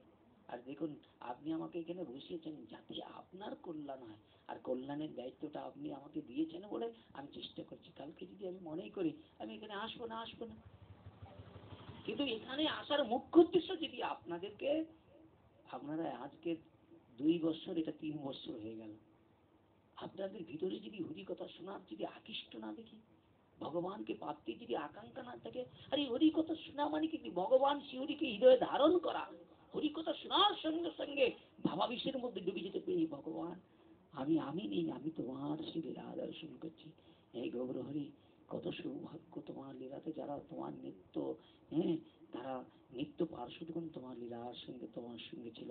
কিন্তু প্রভু আমি তোমার কথা শুনতে শুনতে এখন আমি হৃদয় আমার মনটাকে আমি আমি হচ্ছে আমি সখী ভাবকে আশ্রয় করে, আমি ধ্যান মার্গকে আশ্রয় করে আমি তোমার লীলার মধ্যে প্রবেশ করতে যেন পারি। ধ্যান কাকে বলে? বলে একটা বস্তুকে নিয়ে স্মরণ মরণ করার নাম হলো ধ্যান। মানে আপনি এখানে বসে যদি এই বস্তুটাকে নিয়ে স্মরণ করেন, এই বস্তুটা নিয়ে চিন্তন করেন, একে বলে ধ্যান। আপনি যদি হরি কথায় বসে যদি আপনি হরি কথা নিয়ে চিন্তায় না থাকেন এটাকে ধ্যান বলা হবে? তো সেই জায়গায় দাঁড়িয়ে কি করলেন? সঙ্গে সঙ্গে মূর্ছিত হয়ে মাটিতে বললেন বনমালী। তার সর্বাঙ্গে অষ্টসাত্ত্বিক বিকার দর্শন করল। অষ্টসাত্ত্বিক বিকার জানেন? অষ্টসাত্ত্বিক বিকার সম্বন্ধে জ্ঞান আছে আপনাদের? অষ্টসাত্ত্বিক বিকার মানে দেখেন, ভক্ত যখন ভগবানের সঙ্গে একাত্মা হয়ে যাবে, ভক্তরা হ্যাঁ দেখবেন কখনো কাঁদবে, কখনো চোখ দিয়ে জল আসবে, কখনো মূর্ছিত হয়ে যাবে, কখনো তার প্রাণটা যেন যায়। এদেরকে বলা হয় অষ্টশক্তির বিকার। মানে এরা আছে ঠিকই, কিন্তু ভাবের মধ্যে দিয়ে এদের অনেক রকম বিকার দর্শন হবে। হরিকথা শুনতে শুনতে মূর্ছিত হয়ে পড়বে, হরিকথা শুনতে শুনতে মানে কি বলা যায়, একবারে এক নয়ন দিয়ে এরকম তাকিয়ে থাকবে, ঠেলবে, তাকিয়ে থাকবে এরকম। হরিকথা শুনতে শুনতে দেহ কি নাই হয়ে যায়। ভগবান এই যে জগন্নাথ বলরাম সুভদ্রা, এরা কিরকম হয়ে গিয়েছিল, জগন্নাথ বলরাম সুভদ্রা কি এইরকম হয়েছিল কিসের জন্য, বলে রাধার কথা শ্রবণ করে এরা এইরকম হয়ে গিয়েছিল। এক সময় এটা বলি, বলার পরে সেটা বলবো যদি সময় হয়, বুঝেছেন? তো সেই জায়গায় দাঁড়িয়ে অষ্টশক্তির বিকার দর্শন করলেন বনমালীর দেহের মধ্যে। নয়ন জলে ভাসতে ভাসতে আকুল হয়ে হুঙ্কার দিয়ে উন্মাদের মতো বলতে লাগলেন, কৃষ্ণ, ও আমার কৃষ্ণ। এমন ভাবে হুঙ্কার দিচ্ছে, কৃষ্ণ কৃষ্ণ বলে হুঙ্কার দিচ্ছে উন্মাদের মতো। আর এখানে কৃষ্ণ কোথায়, এ তো গৌর, তুই কৃষ্ণ কৃষ্ণ বলছো? বলে বলে যেই কৃষ্ণ সেই আমার গৌর, রাধা কৃষ্ণের মিলিত আমার গৌর সুন্দর। চৈতন্য মহাপ্রভু তখন নিত্য সম্বরণ করে বনমালী পণ্ডিতকে তুলে আলিঙ্গন করলেন এবং তাকে প্রেম প্রদান করলেন, আলিঙ্গনের দ্বারা প্রেম দান করলেন। কি বলি, বনমালী বিপ্র ভাগ্যবানে দিলেন অমূল্য প্রেম রত্ন এই কানে। বনমালীকে কি দিলেন? প্রেম দণ্ডটা দিলেন। বাবা, ভগবান যাকে সবাইকে সবকিছু দেয়, ভগবান প্রেম সবাইকে দেয় না। এই জন্য ভগবান বললেন আমা ভজি, বলে আমাকে তো সবাই ভজে, ভজে না? কি বাবা ভজে তো? ভগবান বলে আমা ভজে বিষয় মাগে সে বড় মূর্খ, আমি বিজ্ঞ, বিজ্ঞ বলে পণ্ডিত, ওই মূর্খে বিষয় কেন দেবো, সচরামি তো দিয়ে বিষয় ভোলাবো। ভগবান কি করে জানেন তো? বিষয় ভুলিয়ে দেয়। যারা বিষয়কে ভুলে গিয়েছে, ভগবানকে আপন করে নিয়েছে, তারাই বনমালীর মতো ভগবানের কৃপা আলিঙ্গন লাভ করবার সৌভাগ্য। এই বনমালী ছিলেন পূর্বজন্মে শ্রীকৃষ্ণের সখা সুদামা বিপ্র। কে ছিল? সুদামা বিপ্র। তাহলে সুদামা ভগবানের কেমন ভক্ত ছিল জানেন? পৃথিবীতে যত ভক্ত আছে তার মধ্যে সুদামা এক নম্বর আছে। কোন দিক দিয়ে? একটা জিনিসের উপরে, না, সুদামা হচ্ছে ত্যাগী ভক্ত। ত্যাগী মানে ভগবানের ভজন করতেন কিন্তু কোনো আকাঙ্ক্ষা তার ছিল না।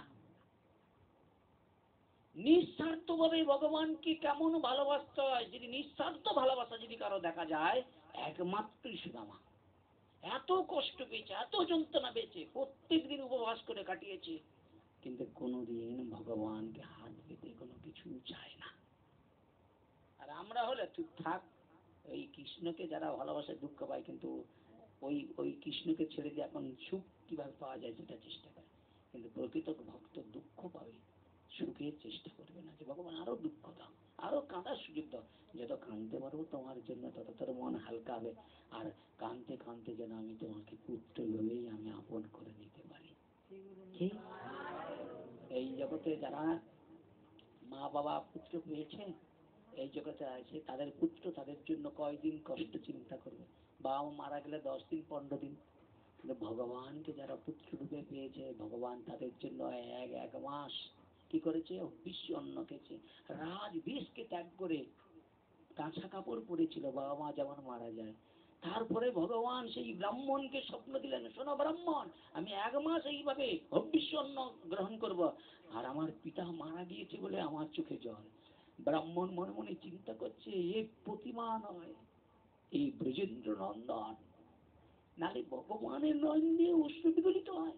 আমি কথা দিয়ে যাচ্ছি মা, এটা বিশ্বাস করে দিবেন, যার ঘরে যেই রকম ভগবান আছে, যার ঘরে যে যেইভাবে ভগবান রয়েছে, কারো গোপাল রয়েছে, কৃষ্ণ রয়েছে, যার ঘরে যে, যদি প্রকৃত মাকেও ভালোবাসে, দেখবেন সেই মায়ের যদি কিছু হয়ে যায়, ভগবানের নয়ন দিয়ে গল গল করে জল পড়বে। এই জগতে মায়ের কিছু হয়ে গেলে যেমন ছেলে কাঁদে না, স্বজন কাঁদে না, ভগবান নয়ন যারা সেবা করে স্বয়ং ভগবান তাদের জন্য চোখের জল ফেলে।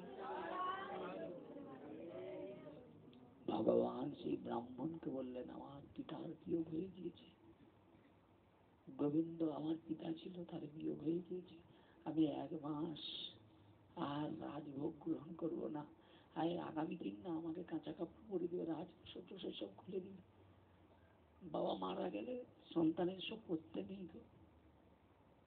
ভগবানের এই কথা শুনে ব্রাহ্মণ মনে মনে চিন্তা করছে, কেমন সম্বন্ধ ছিল, সম্বন্ধ তো একেই বলে, কে মা? আর আমরা একাদশী ব্রত করলাম, সবকিছু করলাম, ভগবানের সঙ্গে সম্বন্ধ করতে পারলাম না, এই আমাদের দুর্ভাগ্য। বাড়ির কন্যাটা যদি কিছু হয়ে যায়, মায়ের চোখে কত গল গল করে জল এসে যায়। যে ভগবানকে তোমরা আশ্রয় করে বসে আছো, যে ভগবানের জন্য একাদশী ব্রত করছো, এটা তো তোমার নিজের জন্য একাদশী ব্রত নয়। হে ভগবান, পরম পবিত্র একাদশী ব্রত করছি, একাদশী ব্রতে তোমার উপাসনা করবো, আর যদি কিছু পূর্ণ থাকে না, সেই পূর্ণটা আমি আমার জন্য নয় প্রভু, এই মন্দিরে তোমার চরণে রেখে দিয়েছি। আগামী বছরের থেকে যেন এই বছর 7টা দিন অনুষ্ঠান যেন আরো আনন্দে সব ভক্তরা যেন এখানে আনন্দিত লাভ করতে পারে। আমি ভগবান তোমার সেবা করবো, কিন্তু বিনিময়ে যেন এখান থেকে কোনো কামনা না নিয়ে বাড়ি ফিরি। সেবায় যদি নিষ্ঠা থাকে, কি সেটা সেবা হয়? বা আমরা শুধু 1 টাকা 2 টাকা পড়ে গেলেই মনে মনে চিন্তা করি, এটা মনে হয় গুড়ি দিলে মনে হয় আমার হয়ে যাবে, কি আমার মনে অনেক দিন চলে যাবে। টাকায় কিচ্ছু নেই মা, ত্যাগে আছে। যারা প্রকৃত বুঝতে পারছে না, ওগুলোর প্রতি তারা আকৃষ্ট থাকবে। আরে বাবা, ধন যদি কেউ পেয়ে যায় পরস্পর, তো তার কি আর লোহাই কাজ লাগবে? এই জড়ধন দিয়ে আপনি বাজার থেকে 2টো মিষ্টি নিয়ে আসবেন, ওটা ভগবানকে ভোগ দিবেন, কিন্তু ভগবান গ্রহণ করবে না। আপনি যদি 1 টাকা দিয়ে একটা বাতাসা নিয়ে আসেন, ওটাই যদি ভর্তি করে দেন, ভগবান ওই বাতাসাটাই গ্রহণ করবে, আপনার 10 টাকা দামি রসগোল্লা গ্রহণ করে না। আর আমরা কি করি, ওই 10 টাকা দামি রসগোল্লাটা দিই, আর মনে মনে চিন্তা করি, আরে ওটা তো ভগবান খাবে নাকি, ওটা তো আমি খাবো। বুঝেছেন? তাহলে হয়ে গেল আপনার ভজন। বুঝেছেন? খুব সাবধান, ভজনটা এত সহজ নয় বাবা। ভজন হবে তার ত্যাগ, যে যত বড় ত্যাগী সে তত বড় ভজন সাধন করতে পারবে। তো সেই জায়গায় দাঁড়িয়ে কি করলেন না, ব্রাহ্মণ কি করলেন, সেই ভগবানের কথা শুনে সর্বস্ব কিছু খুলে দিয়ে ভগবানের উপাসনা করতে শুরু করলেন, অবিশ্ব অন্ন দিতে শুরু করলেন।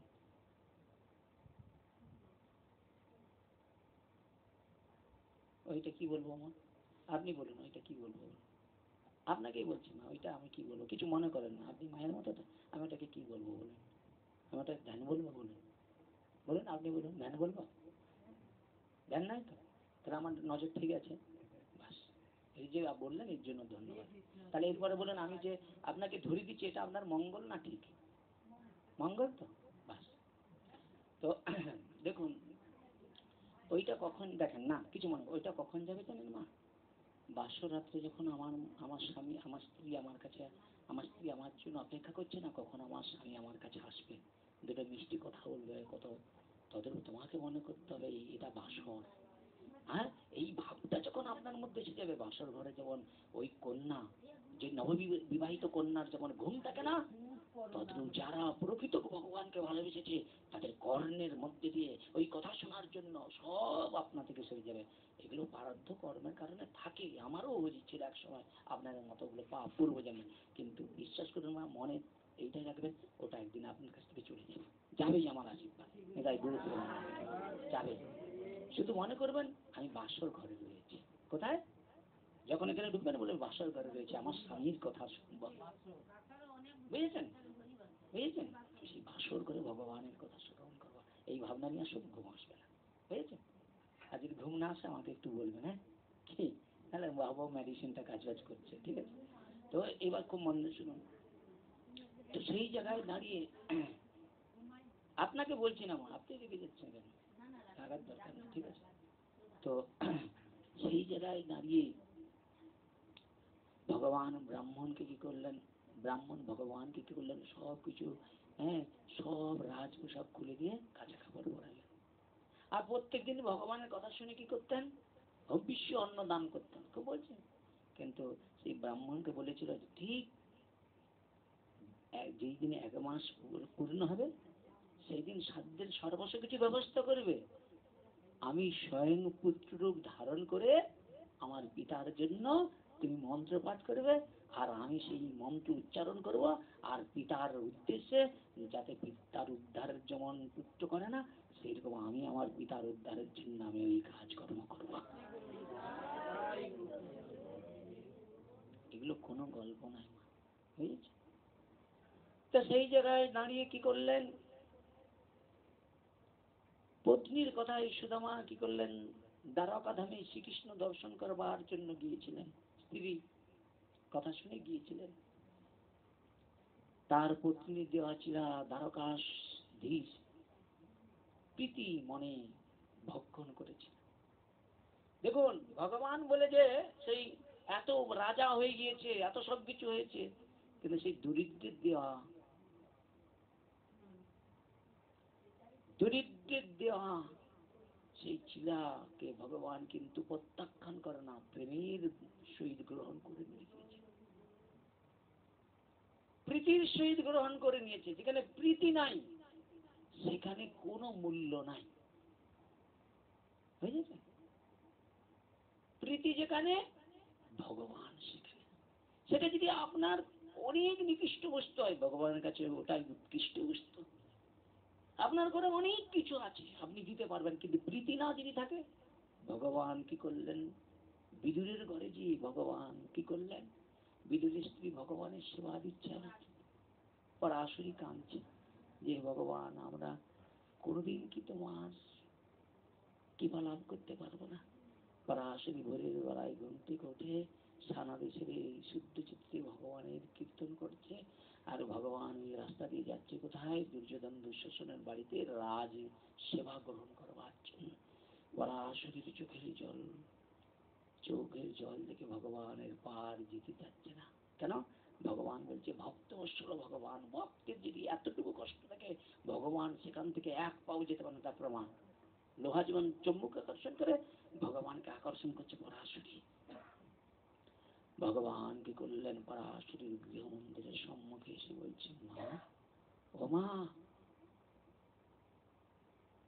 ভগবান ভোলানো সেই রূপ, মা ডাক, ভগবানের বদনের মা ডাক কি আমাদের এই দেশে করে? কামনাযুক্ত মা ডাক। ভগবান যখন মা বলে ডেকেছে, পরাশরীর বাৎসল্য প্রেম জেগে গিয়েছে। ঘর থেকে কৃষ্ণ সেবাকে ত্যাগ করে আড়াল থেকে দেখছে স্বয়ং অনাদি আদি গোবিন্দ, যাকে পাওয়ার জন্য কোটি কোটি জন্ম ধরে যোগ সাধনা করে ব্রহ্মচর্য ব্রত পালন করে যার অন্ত পায় না, সেই অনাদি আদি গোবিন্দ আজ পরাশরীর ঘরের দরজায় দাঁড়িয়ে মা মা বলে পরাশরীকে ডাকছে। আর পরাশরী কি করলেন, আড়াল থেকে দেখে মনে মনে চিন্তা করলেন, এমন বাৎসল্য যেন ছুটে গিয়ে জড়িয়ে ধরে আলিঙ্গন করে, কিন্তু পারছে না। কেন?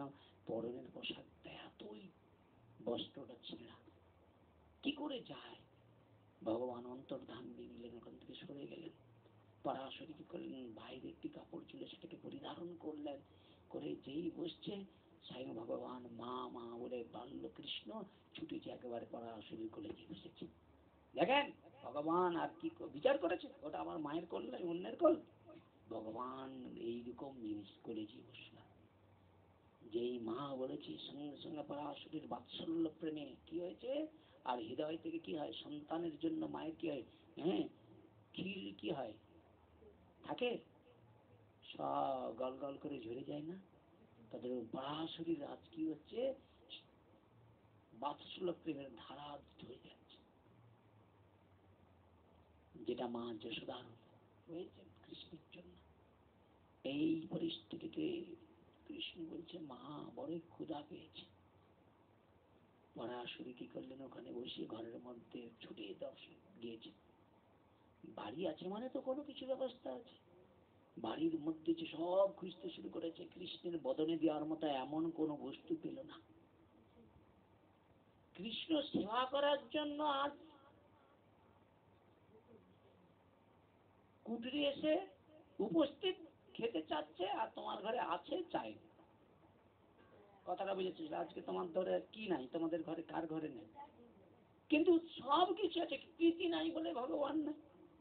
এখনই ফ্রিজ খুললে ঠান্ডা পাওয়া যাবে, এটা পাওয়া যাবে, ফল পাওয়া যায় একাদশীর দিনে আছে, কিন্তু প্রীতি নাই বলে ভগবান আসে না। কিন্তু এক ঘরে দেখবেন প্রীতি আছে, ওগুলো নেই, ভগবান সেখানেই আছে। তাহলে এখানে কি বোঝা যাচ্ছে? ফল টলে ভগবান বাধা পড়ে না, প্রীতিতেই বাধা পড়ে।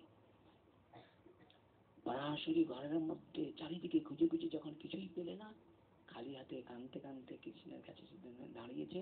কৃষ্ণ বলছে, মা দাও দাও। বলে, কি দুর্ভাগ্য আমার, তুমি আমার বাড়িতে এসেছো কিন্তু তোমার বদনে দেওয়ার মতো কিছুই নাই। বলছে, মা ভুল, সংসার রয়েছে মানে কিছু না কিছু আছে, একটু খুঁজে দেখো, পাবেই পাবে। আর খুঁজতে খুঁজতে ওই যে কি করে বিদুরি, কি করে ভিক্ষা করে, তো ভিক্ষা করে নিয়েছে যে ভান্ডারের ঢালে না, মাটির যে ভান্ডটা রয়েছে ওইটাই এসে চাল ঢালে। আর ওই কলসির মধ্যে তিনি কি করলেন, দেখলেন, হাত বুলিয়ে দেখলেন কয়েকটা কলা রয়েছে। সেগুলো আবার কি জানেন মা, উপরটা পুরা কালো হয়ে গিয়েছে। আচ্ছা বলুন তো, এত খারাপ জিনিসটা ভগবানকে দেওয়া যায়? কেন, ভগবান তো সবচেয়ে উৎকৃষ্ট বস্তু পাওয়া যায়। পরাশরী ওইটাকে বুকে জড়িয়ে কাঁদতে কাঁদতে কৃষ্ণের কাছে গিয়ে বলছে, কৃষ্ণ, কত দুর্ভাগ্য আমার,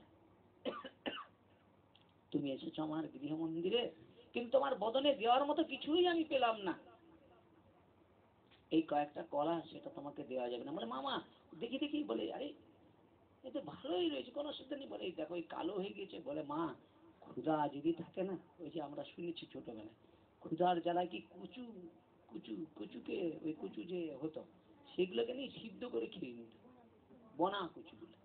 আর এখন তো ভাই কি বনা করছে, একাদশীর দিন সব ঢুকিয়ে দিচ্ছে যা পাচ্ছে।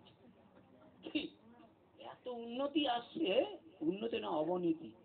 একাদশীর দিন বাবা যত বেশি করে দিবে তবেই তো ভাই ভিতর থেকে বেরাবে শক্তি, বুঝেছে? মানুষ আজ একাদশী পূর্ণিমার দিনেও ফাটিয়ে দিচ্ছে। কেন, এখন তো অভাব নাই রে বাবা। তখন বনা কচু জুটে নি, আজকে এমন টাকা হয়েছে, একাদশীর দিন সব ফাটিয়ে দিচ্ছে। তো কি হয়েছে? কিন্তু বাবা ওইটা এত সহজে দেখা যাবে না, একটু ধৈর্য ধরতে হবে, তার জন্য অপেক্ষা করতে হবে। আপনার পুণ্য বলে ফাটিয়ে দিচ্ছে, পুণ্যটা হয়ে গেলে ওই লোকটাই কষ্টটা দেখবে।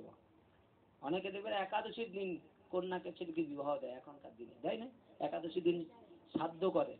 এগুলো শাস্ত্র মানে না, কিন্তু কতজন যে দিয়ে কত ঘরে সুখী আছে, একটু দিয়ে দিকে জিজ্ঞাসা করে আসবে। একাদশী দিন যার ঘরে কন্যা দান করবে, সে কন্যা যদি ভালো থাকে শুধু একটু জিজ্ঞাসা করে দেখবে, আজ না হলেও 20 বছর পরেও তাকে চোখের জল ফেলতে হবে, তার জীবনটা কেটে যাবে। তার ওই জন্য যারা বার তিথি এগুলোকে না মানছে, তাদের জীবনটা আসরিক ভাবে জীবন কাটছে। অনেকে তো একাদশীর দিন কন্যাকে বিবাহ দিচ্ছে, যা খুশি তাই করতেছে। ওই যত পূর্ণ থাকুক না কেন, পূর্ণ কিচ্ছু কাজ করবে না, জানেন তো? তাহলে কি ওরা একাদশী সম্বন্ধে জানেনি? সব জানে। ওদের ওই একাদশীর দিনে আইলে এই কাজগুলো করতে হবে, লোককে দেখাচ্ছে। অহংকার, টাকার অহংকার, রূপের অহংকার, পাণ্ডিত্য অহংকার, কি হয় দেখিল, ওগুলাই দেখবে দেখবে, কিচ্ছু করার নেই। এই জন্য একাদশী যদি না কেউ মানে, ভগবান তাদেরকে শ্রদ্ধা করবে, সম্মান করবে। বলছে, গয়া গঙ্গা বারাণসী তার চেয়ে বড় একাদশী। একাদশী সাধারণ কিছু নয়, সাধারণ বস্তু নয়, ভগবানের পরম পবিত্র ব্রত একাদশী। সেই সম্বন্ধে যদি না আপনাদের জ্ঞান হয়, তো সেই জায়গায় দাঁড়িয়ে কি করলেন না, সঙ্গে সঙ্গে কি করলেন, সেই প্রীতির সহিত সুদামার হাতের সেই চিড়া ভগবান গ্রহণ করলেন। আর সে পাশে কি হলো না, বিদুরের স্ত্রী পরাশরী কি করলেন, ভগবান কি করলেন, বলছে ওইগুলোই দাও মা। পরাশরী কি করলেন, ভগবানের মুখের দিকে তাকিয়ে বাৎসল্য প্রেমের এমন আত্মার হয়ে গিয়েছে, জড় চেতনা সব একবারে, জড় জগতের কোন চেতনাটা তার হারিয়ে গিয়েছে ভগবানের রূপ মাধুর্য দর্শন করে। এই করতে করতে সেই কলাগুলো ছাড়াতে ছাড়াতে কলার আটিগুলো মাটিতে ফেলে চোপাগুলো ভগবানকে দিচ্ছে। ভগবান ভাবের দ্বারায় ভাবগ্রহে জনার্দন কলার চোপাগুলো ওই সব খেয়ে নিচ্ছে। ভগবান যদি সত্যি কিছু মনে করেন, গোবিন্দ মন্দিরে বলছি, ভগবান যদি খেত না, তাহলে এখানে কেউ একাদশী ব্রত করতো না। পেয়েছেন কেন? মানে শব্দ ভগবান খেয়ে নেবে, আমাদের জন্য কিছুটা মেধু পাচ্ছেন, করবো না, পেয়েছেন? কিন্তু ভগবান খায় গো। কার খায়? যার প্রীতি আছে তার। ওই জন্য আমরা কি করি, ভগবান সেটা গ্রহণ করে নাই, আমরা সেগুলো খাচ্ছি, আমাদের উদর ভর্তি, কিন্তু প্রেম নাই, ভক্তি নাই। সত্যি প্রেম ভক্তি নাই। আর যদি ভগবানের প্রীতির সহিত ভগবান গ্রহণ করে দেয়, তাহলে তোমার ভাবের উদয় হবে, প্রীতির উদয় হবে, আর তখন ভগবত কথা শোনার রুচি বৃত্তি লাভ হবে। নিতাই গৌর প্রেমানন্দে। তখন কি মনে হবে, ওই একাদশী তো ওখানে যাব, গোবিন্দের প্রীতির উদ্দেশ্যে ঘরে বড় একটা পিপা পাকছে, ওই পিপাটা নিয়ে যে ভক্ত সেবা হবে।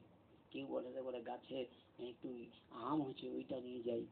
কেউ বলে দুটো কাঁচকলা হয়েছে, নিয়ে যাই। হ্যাঁ, তখন আর কারো পায়েও ধরতে হবে না, আর বলতে হবে না আজ একাদশী ব্রত আছে গোবিন্দ মন্দিরে। আরে সবাই তো এখানে সবাই পাবে রে বাবা, তখন বলতে হবে না।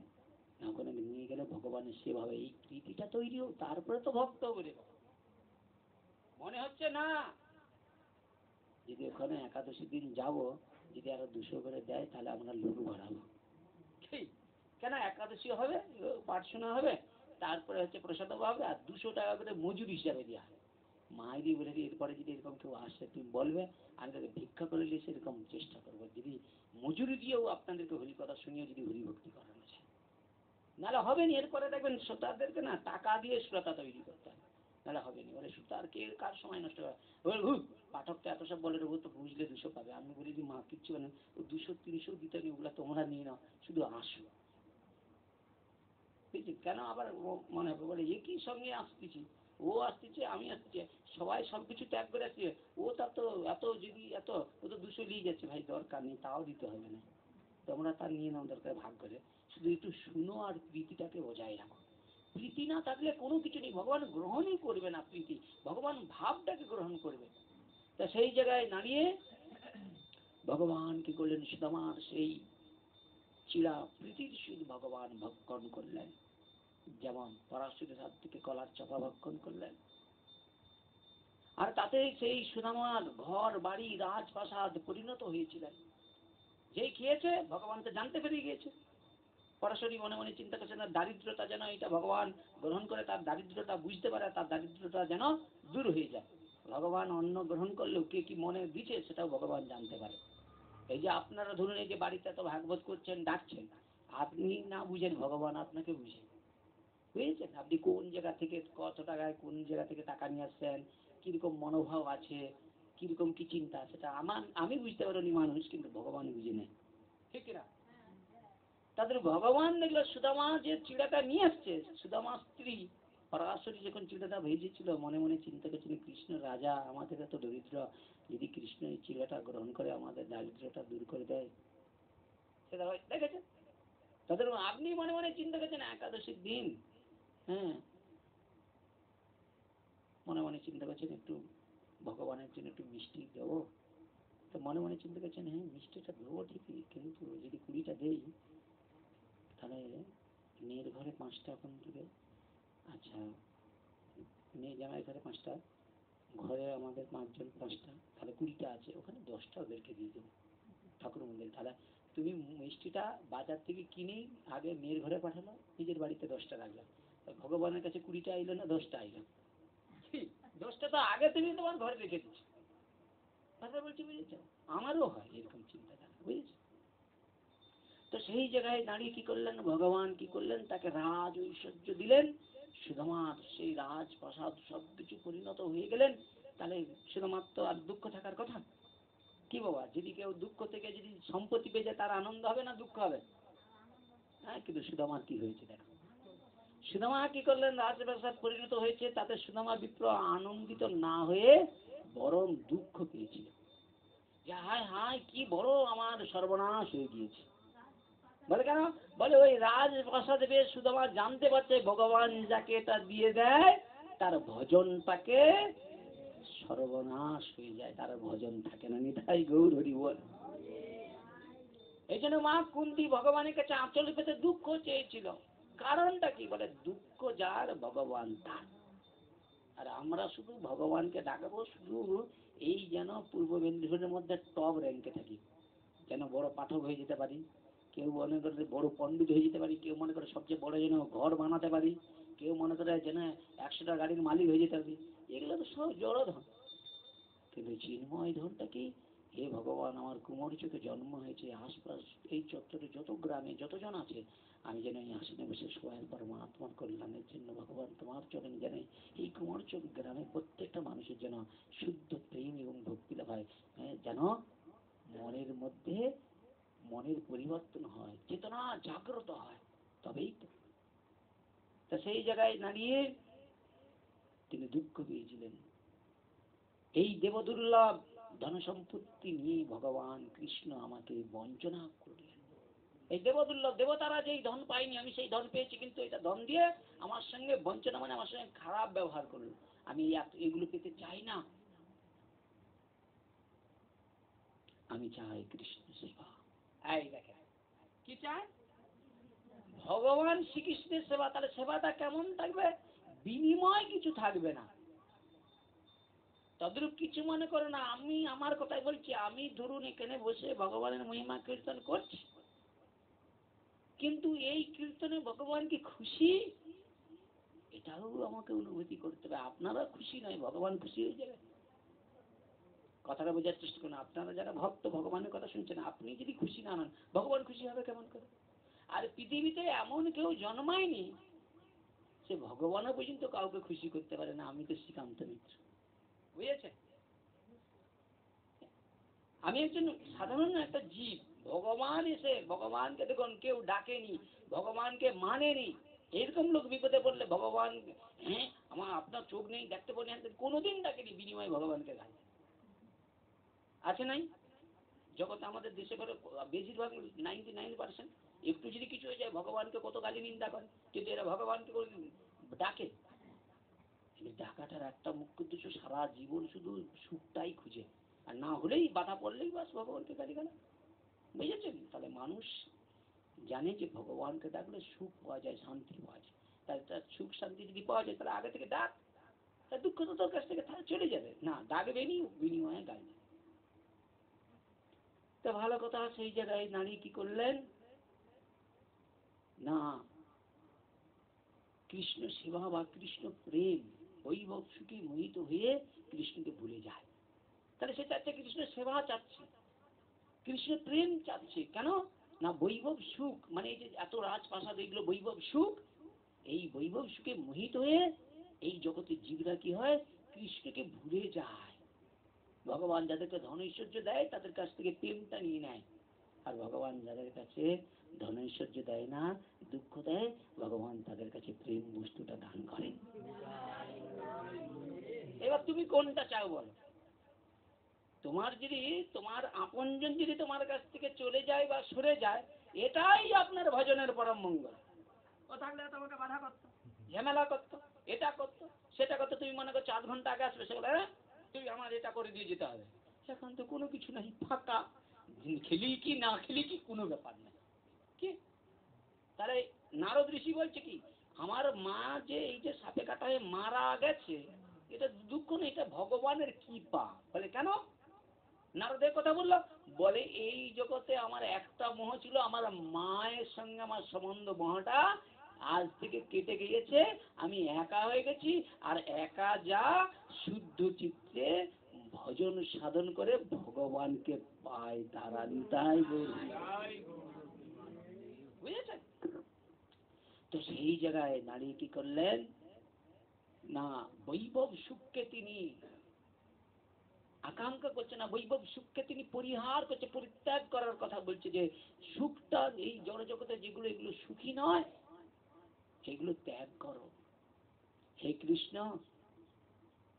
আমাকে অঢেল সম্পত্তি বিলাস বৈভব দান করেছ, কেবল তোমার প্রীতির উদ্দেশ্যে এইসব বৈভব যেন ব্যবহার করতে পারি। না, তুমি যে আমাকে দিয়েছো, এখন আমি তো তোমাকে যদি ঘুরিয়ে দেই তাহলে তোমাকে ছোট করা হয়ে যাবে। দেখো একে জ্ঞানী কাকে বলে, এই যেন শুধু বললে হবে না, এগুলো বুঝতে হবে। জ্ঞানী কাকে বলে? দেখো সুতমার দরিদ্র থেকে তার জ্ঞান ছিল অপরন্ত। বলে এখন তুমি যে দিয়েছো, আমি চাইনি কিন্তু তুমি খুশি করে দিয়েছো, এখন আমি যদি বলি না আমি এটা নেবো না, এটা কাজে লাগাবো না, তাহলে কি তোমাকে ফেরত দিলে তোমার মনে কষ্ট হবে, যে ওর দুঃখ দেখে আমি দিয়েছি। তাহলে এটাকে কি করতে বলে? এই বৈভব সর্বস্ব কিছু আমি আমার সুখের না কাজে না লাগিয়ে তোমার সুখের উদ্দেশ্যে দান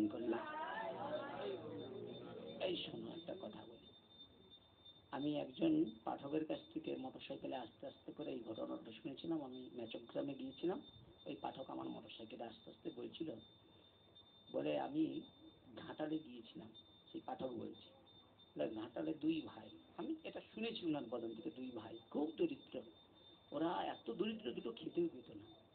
একদিন ওরা কি করলেন না, ওই বন্ধু বান্ধবের সঙ্গে দুই ভাই চলে গেল সোনার কাছে, বুঝেছেন, দিল্লিতে। তো দিল্লিতে গিয়ে ওরা কি করলেন, সোনার কাছে না ফুলের কাছে এরকম একটা বললো, চলে গিয়েছে। তো সেখানে গিয়ে ভগবানের এমন কৃপা হয়েছে, তো মালিক ওদের দারিদ্রতা বা সবকিছু দেখে ওদেরকে না খুব ভালোবাসতেন। ভালোবাসতে বাসতে মালিকের কাছে থাকতে থাকতে মালিক মনে মনে চিন্তা করলে এরা আমার কাছে থেকে সারা জীবন এরকম দারিদ্র নিয়ে থাকবে, তাই তাদের এই দুঃখ আর মালিক ওদের সঙ্গে আসছে, দরিদ্রের প্রীতি থেকে মালিক খুশি হয়ে গেছে।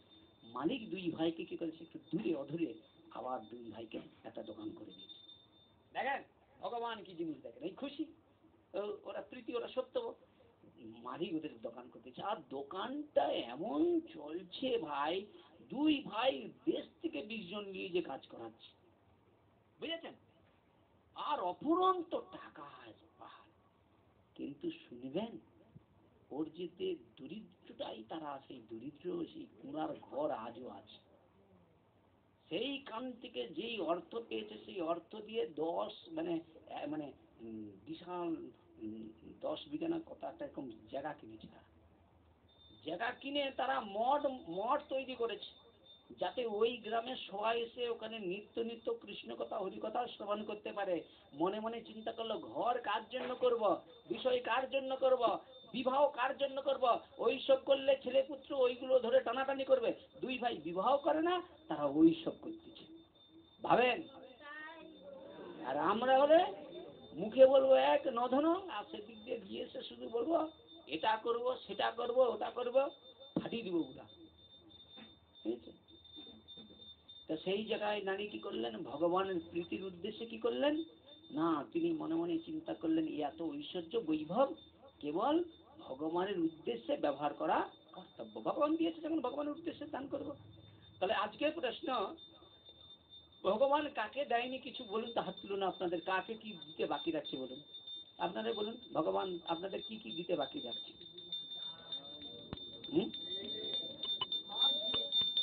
তাহলে ভগবান যদি সব দিয়ে থাকে, তাহলে ভগবানকে দিতে আমাদের কষ্ট হয় কেন? আপনারাই বলুন, আমাকে যদি ভগবান সব কিছু দেয়, তাহলে আমি ভগবানের সেবা দিতে কষ্ট কোথায়? না, প্রশ্ন হচ্ছে আমরা সেই মন আমাদের তৈরি হয় না, এখনো জড় কামনা আমাদেরকে ঘিরে রেখেছে।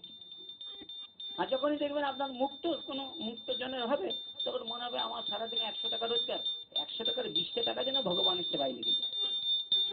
তখন দেখবেন আমার সুখ আসছে, তখনই শান্তি আসছে। সেই জায়গায় নারী কি করলেন, সব সেই অর্থ বৈভব ভগবানের দিকে ব্যবহার করবার জন্য তোমা চিন্তা করলেন, হে কৃষ্ণ এই সম্পদ পেয়ে আমি যেন গর্বিত না হই। বলছে যে সম্পত্তি তুমি আমায় দিয়েছো, সেই সম্পত্তি আমি যে পেয়েছি আমার যেন গর্ব না হয়। আর আমাদের যদি ভগবান কিছু দিয়ে দেয়, একটু যদি দেখতে সুন্দর হয় অন্যের স্ত্রীর থেকে আমার স্ত্রীকে, বাবা দেখ, দেখে দেখছি তো বউটাকে, দেখছো আমার আমার বউ দেখছি, আমার বাড়িটা দেখছো তো, আমার বাড়ি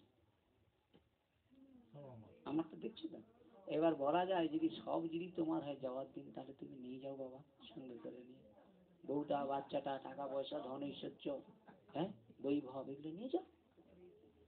দেখেন যারা প্রকৃত জ্ঞানী তারা কি করে, তারা জানে মৃত্যু লগ্নে আপনার যদি ব্যাংকে 2 কোটি টাকাও থাকে, সেইটা কিন্তু আপনাকে মলের মতো ত্যাগ করে যেতেই হবে। আপনি মন তৈরি করুন, ভগবানের প্রীতিতে লাগানোর চেষ্টা করুন। আপনি অনেক অর্থ ঐশ্বর্য থাকতে পারে, কিন্তু আপনার অর্থ ভগবান গ্রহণ করবে কিনা সেটাও ব্যাপার, যতক্ষণ না আপনার প্রীতি মন না হয়। ভগবানকে সবাই দেয়, ভগবান সবাই তো গ্রহণ করেন, যার প্রীতি আছে তারই গ্রহণ করে, কথা বোঝার চেষ্টা করুন। তো সেই জায়গায় নারী কি করলেন, সম্পত্তি পেয়ে যাতে গর্বিত না হয়, তোমাকে না ভুলে যাই, বলে যারা অর্থ পায় সম্পদ পায় ভগবানকে ভুলে যায় না, আরে হ্যাঁ কিনা বলুন। এরকম তো ইতিহাসে ভাগবত অনেক এরকম কথা আছে, অর্থ সম্পত্তি পেয়ে অনেকেই ভুলে গেছে, কিন্তু একজন ভগবানকে ভুলে না, কে বলেন তো? এই সুদামার মতো নিষ্কাম যারা ভক্ত, তারা সারা জীবন ভগবানের কথা মনে রাখে। আমি যদি কালকে পেয়ে যাই, আমি ভগবানকে ভুলে যেতে পারি, এই জন্য ভগবান আমাকে দেয় নাই। এটাই গৌর হরি বল। বাস্তবেই দিয়ে দিলে তো ভুলে যাবে, আর তো আসবে না এখানে, বুঝেছেন? এখানে ধরুন আসলে, হ্যাঁ কি লাভ, তখন বিচার ঠিক।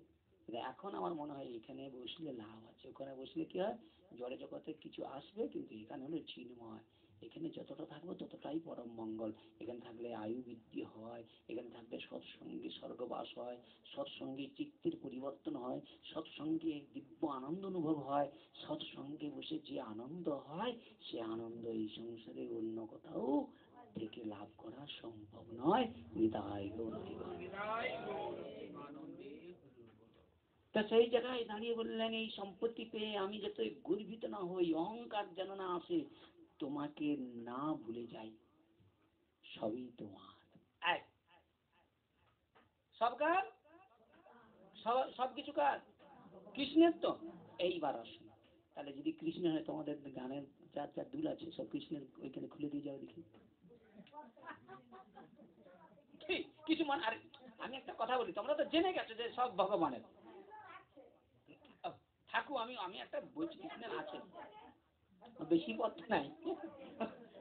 আচ্ছা দাঁড়ান, বেশি যদি পড়তে নাই, দাঁড়ান ওনারই কথা বলছি। ওনার ঘরে বৌমা আছে তো, বাপের ঘরে যা দিয়ে দিয়েছেন, যে ওনার ছেলেকে গুতা দেয়, কেন সোনা কমে গেলে দাম, লিয়াসো রাধা মাধব, হাতে পড়ার জায়গা নাই, তবু বলে আরো দরকার, জোর করে বুঝে দিব দরকার, আরো দুটা পড়বো। নালে একটা কানে শোনো, এই যে শোনো, একটা কানে, এইদিকে একটা কানে একটা দুল আগের লোক পায়নি, সেদিকে না, এখানে একটা গোটা কান ফুটি ফেলে দেয়, তবুও দেখো তার আকাঙ্ক্ষা মিটে হচ্ছে, 5টা আঙুলে 5টা সোনা রাখবি, তবুও স্বামীর সঙ্গে ঝগড়া করে সোনার গয়না নিয়ে দিতে হবে, ঠিক বুঝেছেন?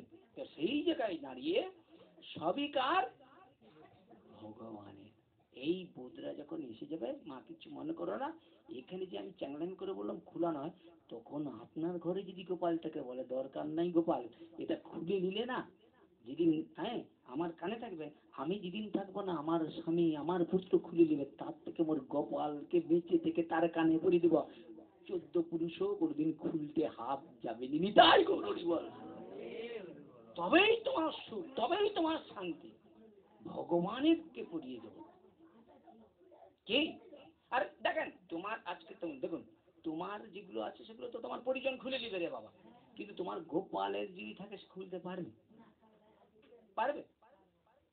তো সেই জায়গায় দাঁড়িয়ে যে মা, যে প্রকৃত সে সন্তানকে যেমন সাজাতে ভালোবাসে, তার সন্তানকে দেখে অন্যজন যেমন কোলে নিতে ভালোবাসে, তদ্রূপ আপনি যদি আপনার বাড়ির গোপালকে এরকম রাজভাবে সাজাতে পারেন না, তখন আমার মনে হয় নারায়ণতলায় একজন মাতাজি আছে, তার সর্বস্ব ঐশ্বর্য দিয়ে গোপালটাকে এমন সাজেছে, তার দিকে একবার নয়ন ফেললে আর অন্য কোনো কারো দিকে তাকাতে ইচ্ছে হবে না, তার গোপাল মনটাকে হরণ করে নেয়, এমন সুন্দর তার শ্বাস, তার রূপ মাধুর্য, ঘুমাতে খেতে শুইতে তারই কথা যেন বারবার মনে হয়।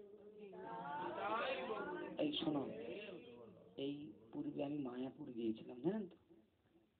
তো শোনেন মা, মায়াপুর থেকে আসতেছি, এটা কি অনুষ্ঠানের সময়, হ্যাঁ আমি গিয়েছিলাম দাশুবাবু টাবু করে, ওদেরকে দীক্ষা দিতে নিয়ে গেছিলাম গিরি মহারাজের কাছে, নদিয়া, বুঝেছেন? নদিয়া ক্লাবের কাছে, ঠিক আছে, চৈতন্য মঠ, গিরি মহারাজ। তো ওখান থেকে সবকিছু ওদের কাজ ফাজ হলো, ওরা দীক্ষা টিক্ষা নিল, কিন্তু গিরি মহারাজ, মিথ্যা কথা বলবো না, আমি দেখেছি সত্যি, দেখুন এখনো ভালো মানুষ আছে। গিরি মহারাজ বললেন, দেখো শ্রীকান্ত তোমাদেরকে সঙ্গে করে নিয়ে আসছে, আমি তোমাদের দীক্ষা দিতে পারি, কিন্তু সর্বস্ব সম্বন্ধ কিন্তু শ্রীকান্তই, ও ঘটক, কোনোদিন কিন্তু ঘটক ছেড়ে কোনো কাজ করো না, বারবার। কিন্তু তারা সেই মহারাজের যদি তারা প্রকৃত শিষ্য হয়, তারা কিন্তু সেই সম্বন্ধটাকে ধরে রাখতে পারবে, সবাই পারবে না, বুঝেছি? তো ভালো কথা। এইবার ওই যে আস্তে আস্তে মা, মানে কি বলবো, একটা যুবতী, জানেন তো, যুবক মেয়ে, ও কলকাতাতে কিসের কাজ করে, ওরা হাতে দেখি না ঝুড়ি, মানে যেমন সেই ফুলের যেমন যে হ্যাঁ ঝাঁকাগুলো থাকে না, সেরকম বেশ ওই বাঁশের কাঠি দিয়েছে খুব সুন্দর ঝুড়িটা, কি সুন্দর। আমি জিজ্ঞাসা করলাম, দিদি ভাই তোমার এই ঝুড়িটা খুব সুন্দর, এর মধ্যে কি আছে গো? বলছে আমার গোপাল আছে। বুকটা পুরা মানে আমার হৃদয়টা কেটে গেছে। আমি, গোপালকে তুমি এত ভালোবাসো দিদি, একবার তোমার গোপালটা দর্শন করাবে না? দেখেন এত সুন্দর তার গোপালটাকে সাজিয়ে রেখেছে ওই ঝুড়ির মধ্যে।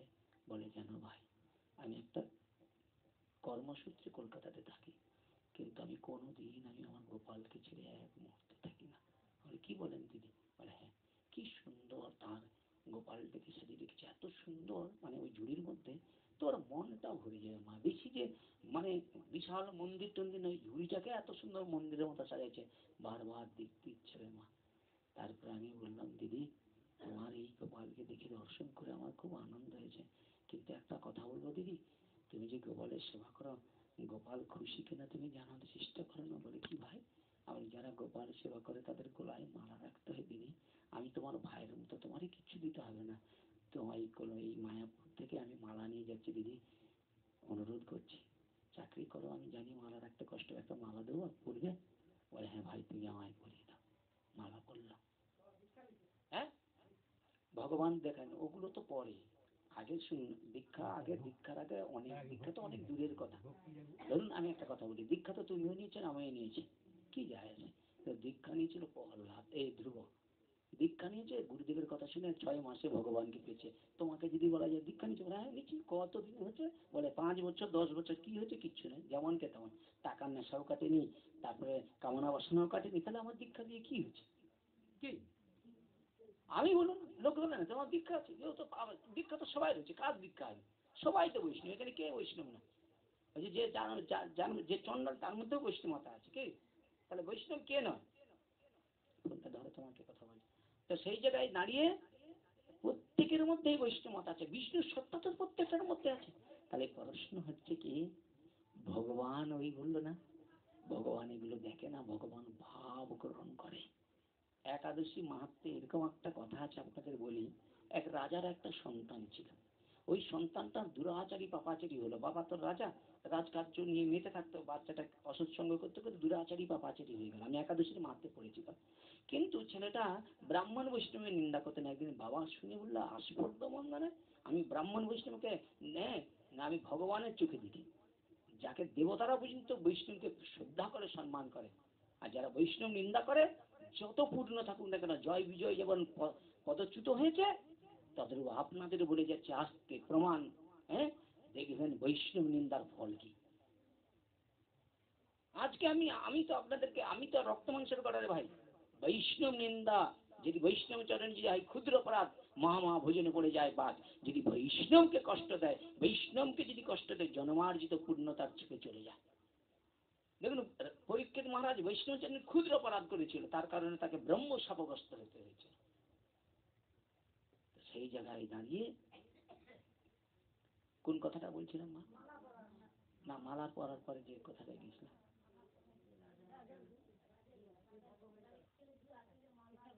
হ্যাঁ কোন দিকে গিয়েছিলাম? সেই যে রাজার ছেলে, মনে আছে? সেই রাজার ছেলে কি করেছে, অসৎসঙ্গ করে দুরাচারী পাপাচারী হয়েছে। বাবা হ্যাঁ বিবাহ করিয়ে দিয়েছে, ছেলেটা সংসারে জানে। হ্যাঁ, রাজার ছেলে, রাজা তাকে ভালো বাড়ির কন্যার সঙ্গে বিবাহ দিয়েছে, কিন্তু রাজার সম্মুখে ব্রাহ্মণ বৈষ্ণব নিন্দা করছে। রাজা বলল, না আমি রাজা, এই রাজ্যে তোমার তো থাকার কোনো স্থান হবে না, আজকে সংসার ত্যাগ করতেই হবে তোমাকে। বলেই কি করলেন, সংসার থেকে খেদিয়ে নিয়েছে রাজা। এখানে তোমার স্থান নেই। যে বাড়িতে বৈষ্ণবের নিন্দা হয়, যে বাড়ির সন্তান, সেই বাড়িতে স্থান পাবে না। আপনারা করেন? সঙ্গে সঙ্গে রাজা তাকে তাড়িয়ে দিয়েছে। সে তাড়িয়ে দিতে সে যাবে কোথায়? জঙ্গলে গিয়ে ও কি করলো, লোকে চুরি হারা করতে করতে একদিন রাজগৃহতে চুরি করতে আসে, বাবারই ঘরে চুরি করতে আসে বেটা। রাজপ্রহরীরা ধরে ফেলছে, ধরে ফেলে দেখেন এই তো রাজকুমার লজ্জায় ছেড়ে দিচ্ছে। দেখেন, কিন্তু এই পরে এইভাবে তার দিন কাটতে শুরু করলো, পাপ কর্ম করতে করতে তার জীবন চলতে চলতে হঠাৎ এরকম একটা দিনে একাদশীর আবির্ভাব হয়ে গেছে। ও তো হাল জানে না। একাদশীর দিন কি করলেন, সেই জঙ্গলে কি করলেন, ফল টল পেড়ে নিয়ে এসে ওই বটবৃক্ষের কাছে কি করলেন না, বটবৃক্ষের কাছে ভগবানের ওই যে বটবৃক্ষেতে ভগবান এসে বসে ওই বটবৃক্ষের কাছে ফল টল রেখে দিয়ে ওই যা ঘুম ধরেছে না, ওর ক্ষুধায় একবারে জল জড়িতে কখন ঘুমিয়ে গেছে ওর আর মনে নাই। আর এইরকম কি করলেন, একাদশীর দিন নির্জলা, সকাল থেকে কিছু খায় নাই, বুঝেছেন, এইভাবে কাটলো সারাদিন নির্জলা, এইভাবে কাটতে কাটতে তারপরে পরের দিন ভোরবেলায় কি হয়েছে, এমন ঘুম মানে ধরে গিয়েছে, তারপরে না গায়ে শিশির পড়েছে, রোদ পড়ছে, তারপরে ঘুম ভেঙে গেছে। ঘুম ভেঙে গেছে বলে আমি কোথায়, হরে কৃষ্ণ, হ্যালো, হ্যাঁ হ্যাঁ, হ্যালো, হ্যাঁ হ্যাঁ বলুন,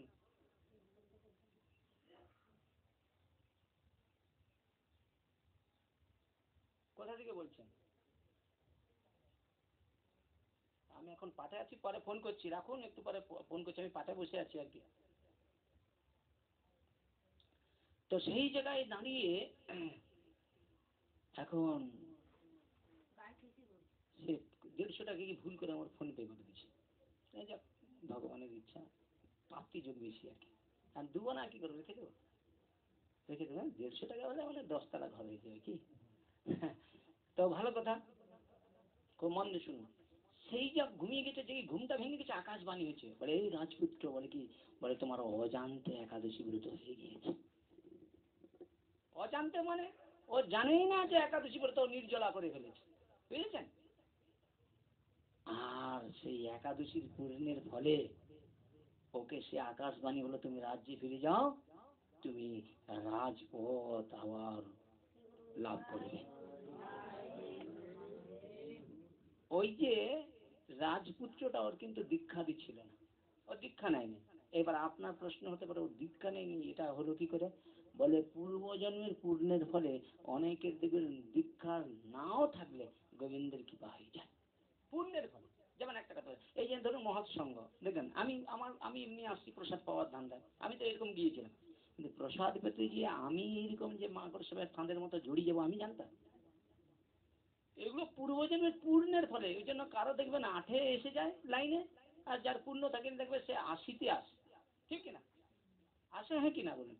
এইবার সেটাকে ধরার মতো শক্তি যেন থাকে, লাইনে আসলে না ধরতে হবে তোমাকে, জাগতে যেন না, একবার যে চরণ ধরার জন্য গোবিন্দ আমার প্রাণ চেয়ে আছে, মনে মনে চিন্তা করছে, একবার রাধারানী তোমার চরণ দুখানা যদি পাই, আমি একবার যদি সেই চরণ দুখানা বুকে ধরি, কোনোদিন আমি সেই চরণ আর ছাড়বো না। কিন্তু মনে বিলাস করলে কি হবে, চরণ পাওয়া তো এত সহজ নয়, যে চরণ পাওয়ার জন্য কৃষ্ণ কাঁদছে, বুঝেছেন। আর সেই রাধারানী স্বয়ং ভগবানের প্রিয়জন রূপের কুটিরে গিয়েছে, তার দাদা সনাতন, সনাতন দাদাকে দেখে রূপ মনে মনে চিন্তা করছে, দাদা যখন আসছে তাহলে কুটিরে আজকে দাদাকে একটু পরামান্ন সেবা দেবো। কি দিবে? পরামান্ন। আর পরামান্ন চিন্তা করছে আর বসে বসে জপ করছে। দাদা তো চলে গিয়েছে কর্মে, বসে আছে, রাধারানী স্বয়ং একটা বাল্যকী মানে ছোট্ট কন্যার রূপ ধারণ করে আজ পরমাণুর উপকরণ নিয়ে এসে উপস্থিত। যেই কি করেছে, এসে বলছে, শোনো রূপ গোস্বামী, আর তুমি পরমান্ন খাওয়াবে তোমার দাদাকে, তুমি মনস্থ করেছ, আর এই নাও পরমাণুর উপকরণ। বলে যখন তুমি নিয়ে এসছো, তার দয়া করে একটু যদি রান্নাটা করে দিলে খুব ভালো হতো, বুঝেছো। তা আমি একটু বসে তাহলে হরিভজনটা করে নিই, কি নাম করছে, নামের মধ্যে ডুবে রয়েছে। শ্রীমতী রাধারানী নিজে এসে কি করলেন, ওই রূপের কুটিরে এসে পরমান্ন তৈরি করলেন স্বয়ং রাধারানী, বুঝেছেন। রূপ জানতেই পারলো না। এরপরে রান্না হয়ে গেল, সেটাকে ভোগ নিবেদন করে প্রসাদ নিয়ে বসে আছে সনাতন দাদার জন্য। দাদা যাই এসেছে সঙ্গে সঙ্গে আসন পেতে দিয়েছে, আসনে পেতে যেই পরমান্ন দিয়েছে, পরমান্নের গন্ধেতে হ্যাঁ সনাতনের একবারে ভিতরে মানে যেন একটা আলাদা আনন্দ প্রকাশ পাচ্ছে। যেই বদনে দিয়েছে সঙ্গে সঙ্গে বলছে, এই রূপ, এই পরমান্ন কোথায় পেলি তুই? বলে কেন? দাদা জানো, তোমাকে পরমান্ন সেবা দেবো বলে আমি এখানে বসে জব করেছিলাম, হঠাৎ একটা এরকম বাচ্চা কন্যা এসেছিল, সেই তো সব পরমান্ন উপকরণ নিয়ে এলো, তারপর আমি বললাম আচ্ছা দয়া করে যদি একটু রান্না করে দাও। তখন সনাতন হাত জুড়ে করে বললো, হায় হায়, তুই কি বড় ক্ষতি করলি, তুই আমাকে পরমান্ন খাওয়াই বলে মনস্থা করেছি, স্বয়ং রাধারানী সেই পরমান্নর উপকরণ নিয়ে এত পদ হেঁটে আমার সেবা দেওয়ার জন্য এসেছে। কখনো কাউকে সেবা দিতে গেলে আগে সেবার উপকরণ ঘরের ব্যবস্থা করে তারপরে সেবা দেওয়ার অভিলাষ করবে। দেখেন, তো সেই জায়গায় দাঁড়িয়ে বললেন কি, বলে এই সম্পত্তি সবকিছু আমার নয়, ভগবানের। তুমি আমাকে তোমার প্রেমিক ভক্তদের সঙ্গ দান করো। কি বললো, কথায় খুব মন দিয়ে শুনুন। সেই বনমালী, সেই সুদামা, তারা প্রেমিক ভক্তের সঙ্গ লাভ করছে। প্রেম যাদের আছে, যারা জ্ঞানকে বড় ধরে করেনি। আমরা জ্ঞানী জ্ঞানী জনকে খুঁজতেছি, পাঠক হিসেবে কে কত জ্ঞান দিতে পারে। আরে জ্ঞানী কি হবে? জ্ঞানের সঙ্গে যদি প্রেম না থাকে, আর প্রেম থাকলে কি হবে? সে প্রেমিক ভক্তরা, ভক্ত আলাদা হবে। নিজের সুখের কথা চিন্তা করবেন, নিজের বৈভবের চিন্তা করবেন, নিজের পাণ্ডিত্য চিন্তা করবেন। সে নিজেকে মনে করবে আমি সবার থেকে অধম, এরা সব উত্তম। বুঝেছেন? তা সেই জায়গায় দাঁড়িয়ে বলছে প্রেমিক ভক্তের সঙ্গ দান করো, তোমার প্রেম রত্ন দান করো, প্রেম রত্ন দান করো প্রভু। তুমি এই প্রেম রত্ন দানটা তুমি সবাইকে করো না, যে তোমার এই প্রেম ধন রত্নটার যত্ন নিতে পারবে তুমি তাকেই দান করো।